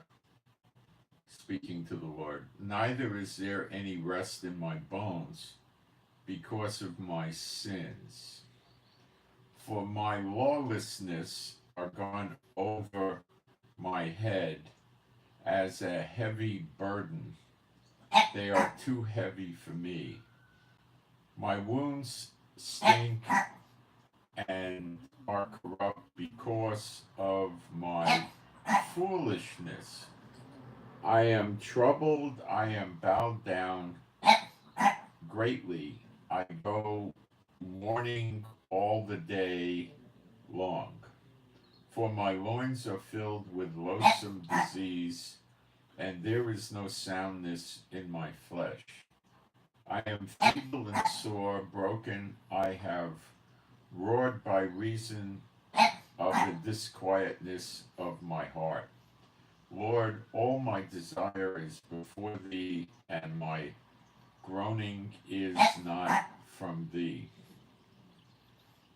My heart panteth, my strength faileth me. As for the light of my eyes, it also is gone from me. My lovers and my friends stand aloof from my sore, and my kinsmen stand afar off. Okay, so what he says is, he says, because of his iniquity, his lawlessness, his sins, he's sick. There is no soundness in my flesh because of thy anger, neither is there any rest in my bones because of my sin. See, sin causes illness. And when we see the appearing of the Son of Man, we get healed. And that's because our sins are taken away. Just before that. So we don't have any sins, so that opens the door for healing. As long as we have the sin, we're still sick. So that's why we're still sick and busted up. This hasn't happened yet. But it's very short week to come.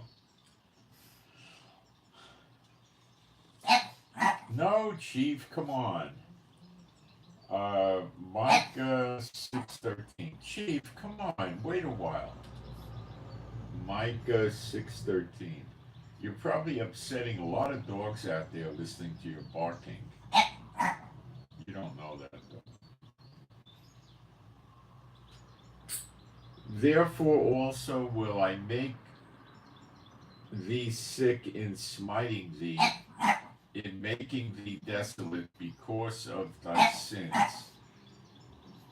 Okay? So the desolate probably means no children. Make thee sick in smiting thee because of thy sins.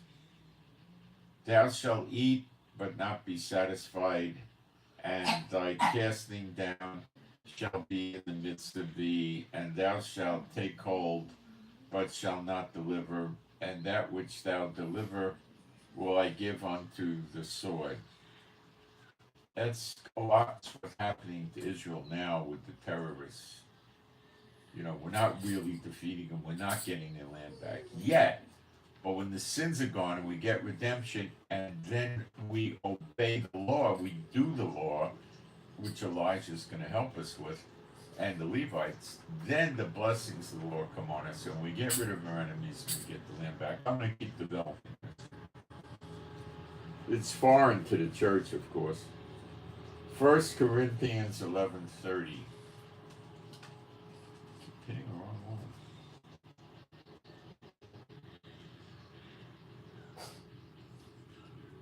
1 Corinthians 11.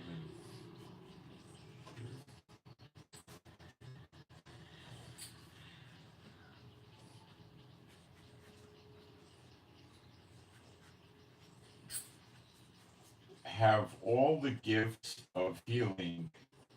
Have all the gifts of healing. Do all speak with tongues.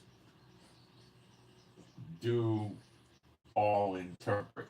But covet earnestly the best gifts, and yet show I unto you a more excellent way. See, there is a gift of the Spirit for healing, and it will work, you know, but it doesn't generally restore everything. We still got old days, we still age, you know, it just generally fixes an ailment or two that's bothering you. You're not really restored or redeemed. That happens when you get the everlasting life, okay? John 9:2.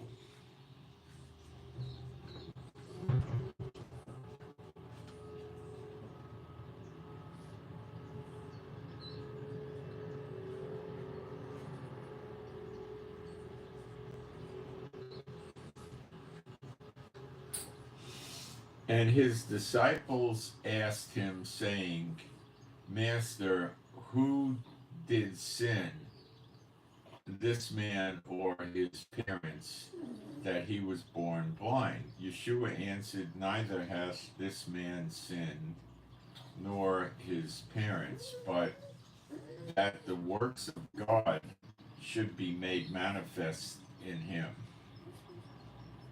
I must work the works of him that sent me while it is day. The night cometh when no man can work. The night cometh is after Yeshua died, and then the 40 days, and then he left earth. That was the night. Well, no, they were still working. Maybe it was 70 AD that was the night. But in any event, the church started 350 years approximately after Yeshua died and rose from the dead. So they started in the night, and it's still night. So people run around saying it's the church. Go.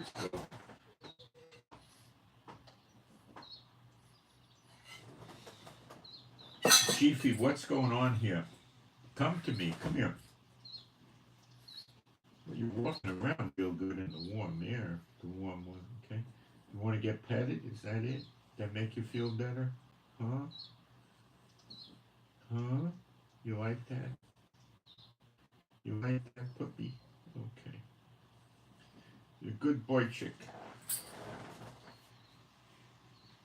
Boy chick is Yiddish for a little boy. Okay.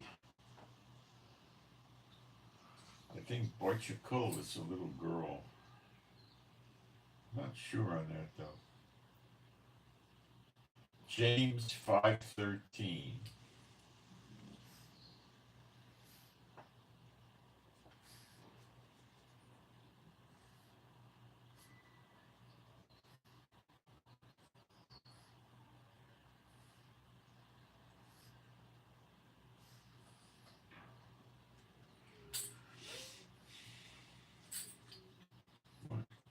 That came out wrong. Okay. James 5:13. Is any among you afflicted? Let him pray. Is any merry? Let him sing psalms. Is any sick among you? let him call for the elders of the church and let them pray over him, anointing him with oil in the name of the Lord. And the prayers of faith shall save the sick. In other words, they're not going to die. And the Lord shall raise him up, which may not be immediately, it may be days or weeks or months even, but he will be raised up. And if he have committed sins, they should be forgiven him. Then it says, confess your faults one to another and pray one for another that you may be healed. The effectual, fervent prayer of a righteous man availeth much. So when we pray for these non-believers, they very rarely get healed. Very rarely, if at all.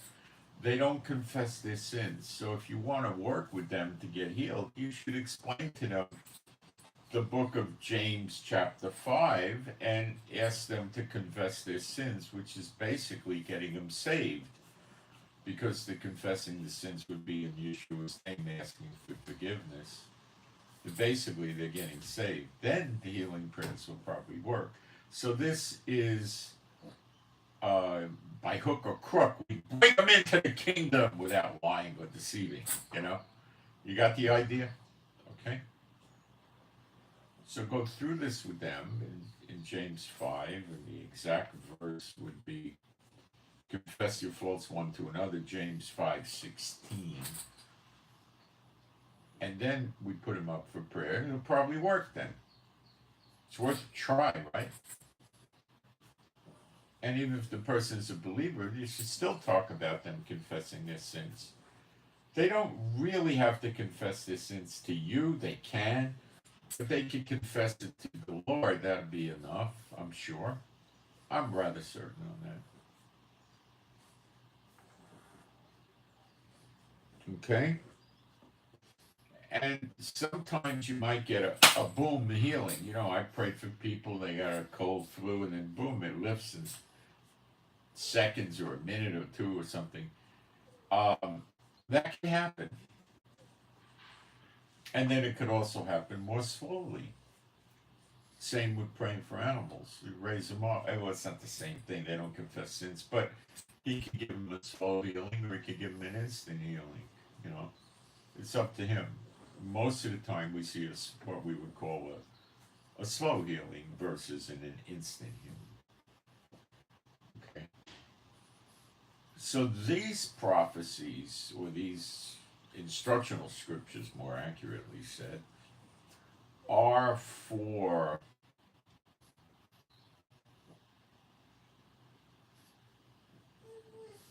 the days from when Yeshua rose from the dead and went to heaven up until redemption. When we hit redemption, the appearing of the Son of Man will be changed with the everlasting life. Then the work Yeshua did for our sins and for our peace will come into bearing, because the punishment of the 2,000 years of Zechariah 6:1 and 2 is no longer in place for the believers and for all Israel. And then we're not going to be sick anymore. So with the everlasting life, you're not going to get the flu and all this stuff and the old age ailments, and you're not going to get it. Now, the world may be getting it, but you're not going to get it. Okay? Things aren't going to go bad with your legs, your hips, your eyes, your ears, your teeth, or whatever. You know, your mind, your memory's not going to go, and all this stuff. Okay? Will you have the mind of Christ? You may very well. We may very well, because when we see him, we'll be like him. I can't tell you for sure, but it could be the case. Let's see if I can find the scripture. Okay, hang on.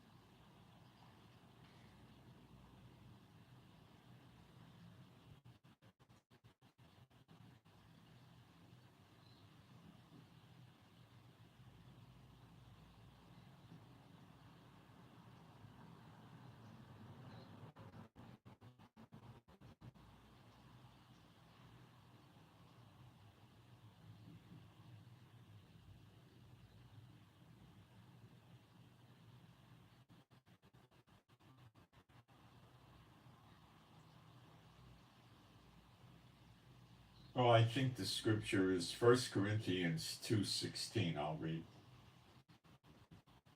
from King James. 1 Corinthians 2:16.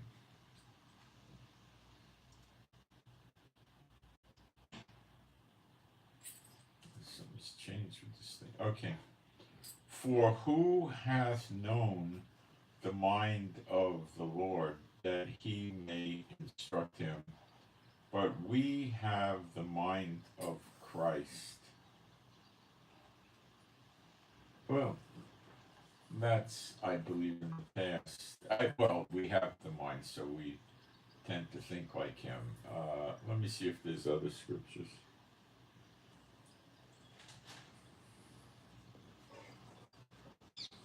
I think there's Philippians 2:5. Let's go there.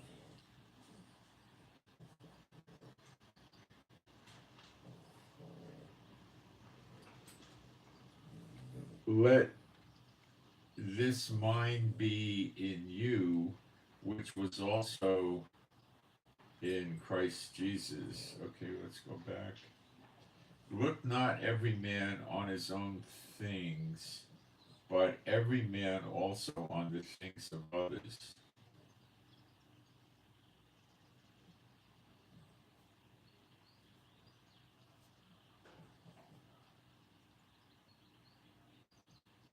That's not giving it to us. I'm looking for a prophetic verse on that.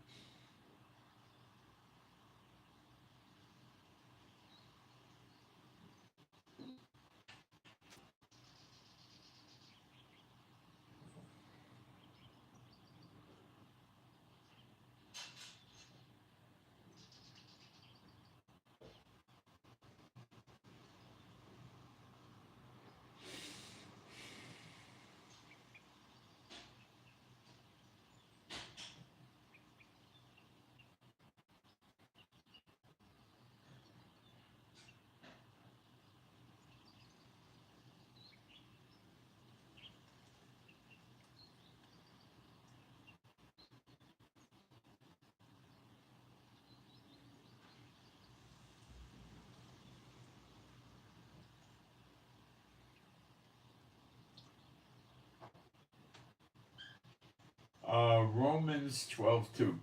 Do not be conformed to this world, but be transformed by the renewal of your mind, that by testing you may discern what is the will of God, what is good and acceptable and perfect.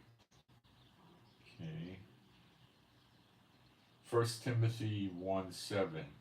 For God gave us a spirit of not of fear, but of power and love and self-control. Well, that's not relevant.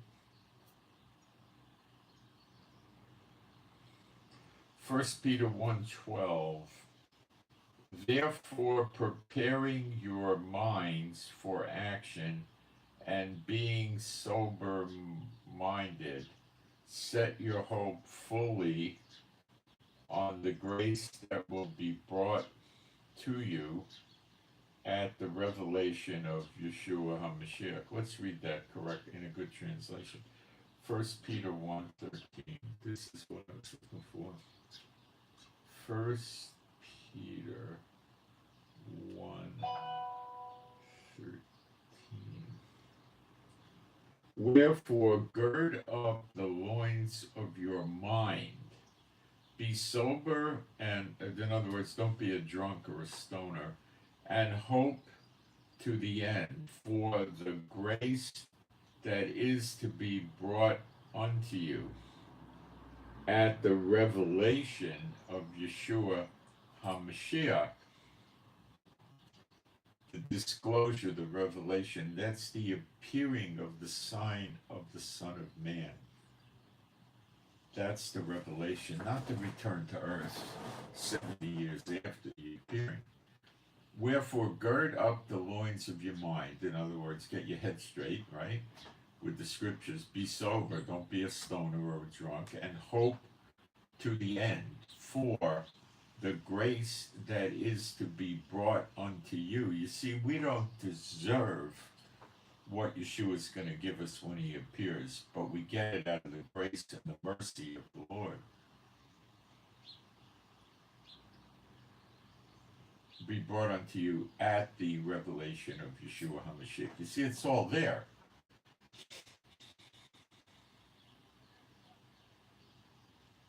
It's right there.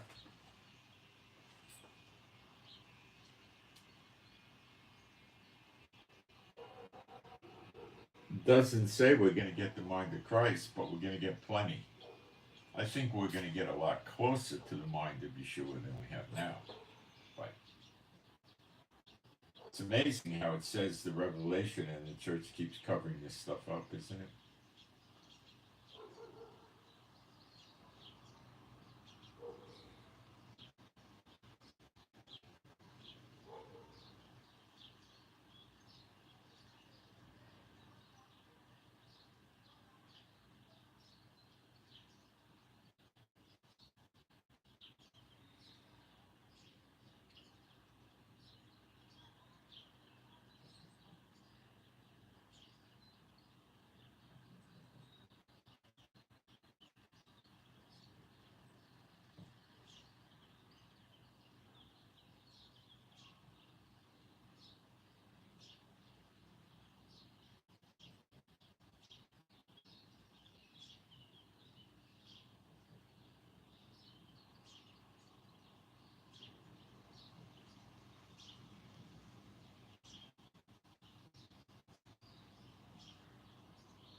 First John 2:6. Whoever says he abides in him ought to walk in the same way in which he walked.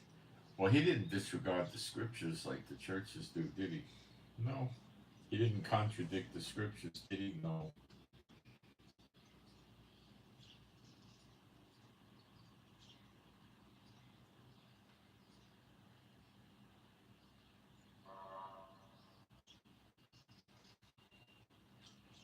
Ephesians 5:1. Therefore be imitators of God as beloved children. Was Yeshua rather bold and harsh with the apostate Pharisees and Sadducees? He was. So can you be.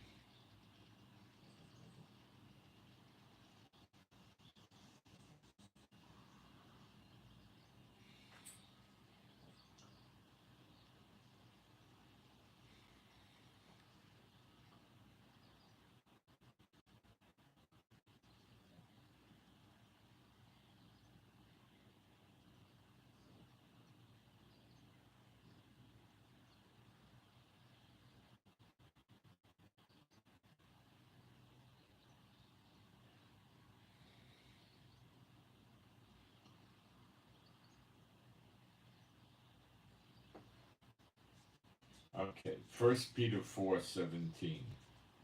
For it is time for judgment to begin at the household of God, and if it begin with us, what will be the outcome for those who do not obey the gospel of God? See, to the Jew first, the good and the bad things, then the Greek, then the Goyim.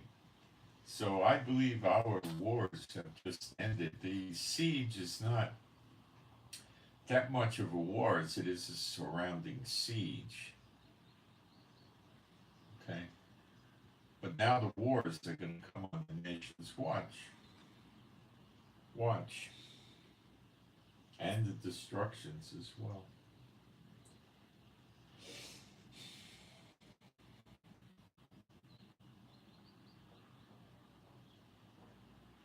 There, 2 Corinthians 5:17. Therefore, if anyone is in Christ, he is a new creation. The old has passed away. Behold, the new has come, and the new body is going to come when he appears. It's more of a remake, but it's a new body too.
John 14:27.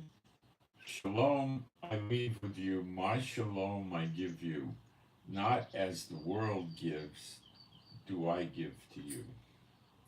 Let not your hearts be troubled, neither let them be afraid. See, the things of the world don't take away fear of death and fear of sickness and illness and all the other things. They just give you distractions. Oh, look at this car, look at this boat, look at this house. Distractions.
Philippians 4:6-7. Do not be anxious about anything, but in everything by prayer and supplication with thanksgiving, let your requests be made known to God, and the shalom of God, which surpasses all understanding, will guard your hearts and your minds in Yeshua HaMashiach.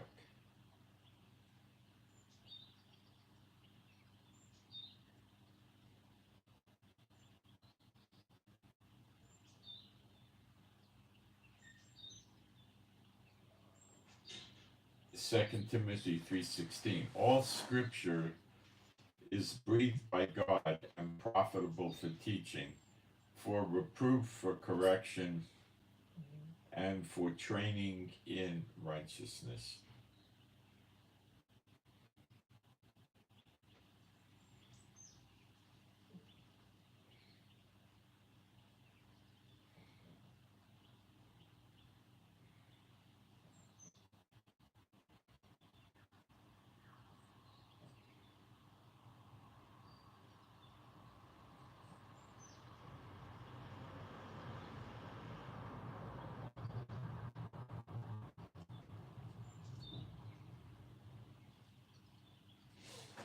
Okay. Let's see what's cooking up in our chat.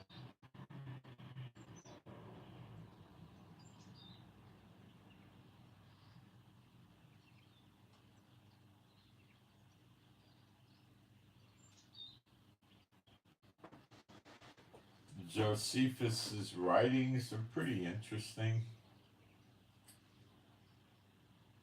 It's not scripture, but they're very interesting.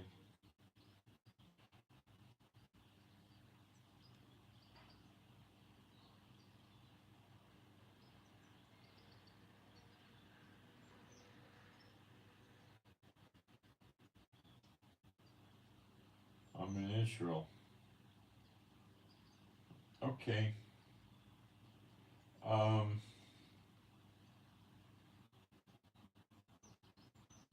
that's what I got right now. So I'm Moshe. Please pray for me and my wife for our peace, safety, protection, joy, healing. Pray for Chief to keep getting healed and get better. Strength, stamina, and endurance. And pray for our animals and pets in general, which are all rescues, including Chief. Pray for better videos. Pray for more insights. Pray for the peace of Jerusalem. And I know from things going on in my personal situation right now with the Lord that I'm not going to get into detail with. It's not going to be important that I do. But things are changing quickly. I don't know how quickly yet, but they're moving. Things are going to start happening real quick. I think pretty quickly. But I can't give you the day count, but pretty quickly. This I'm rather certain of. I haven't felt like this in a number of years. Something's going on. Okay. So Elijah comes, but he doesn't come in the clouds. He's already here, so is Apostle John. I don't know much about the anointed prince. I would speculate that he's here, but I don't, you know what I know. So we should pray about that. We get more information about the anointed prince. I have no knowledge who this is.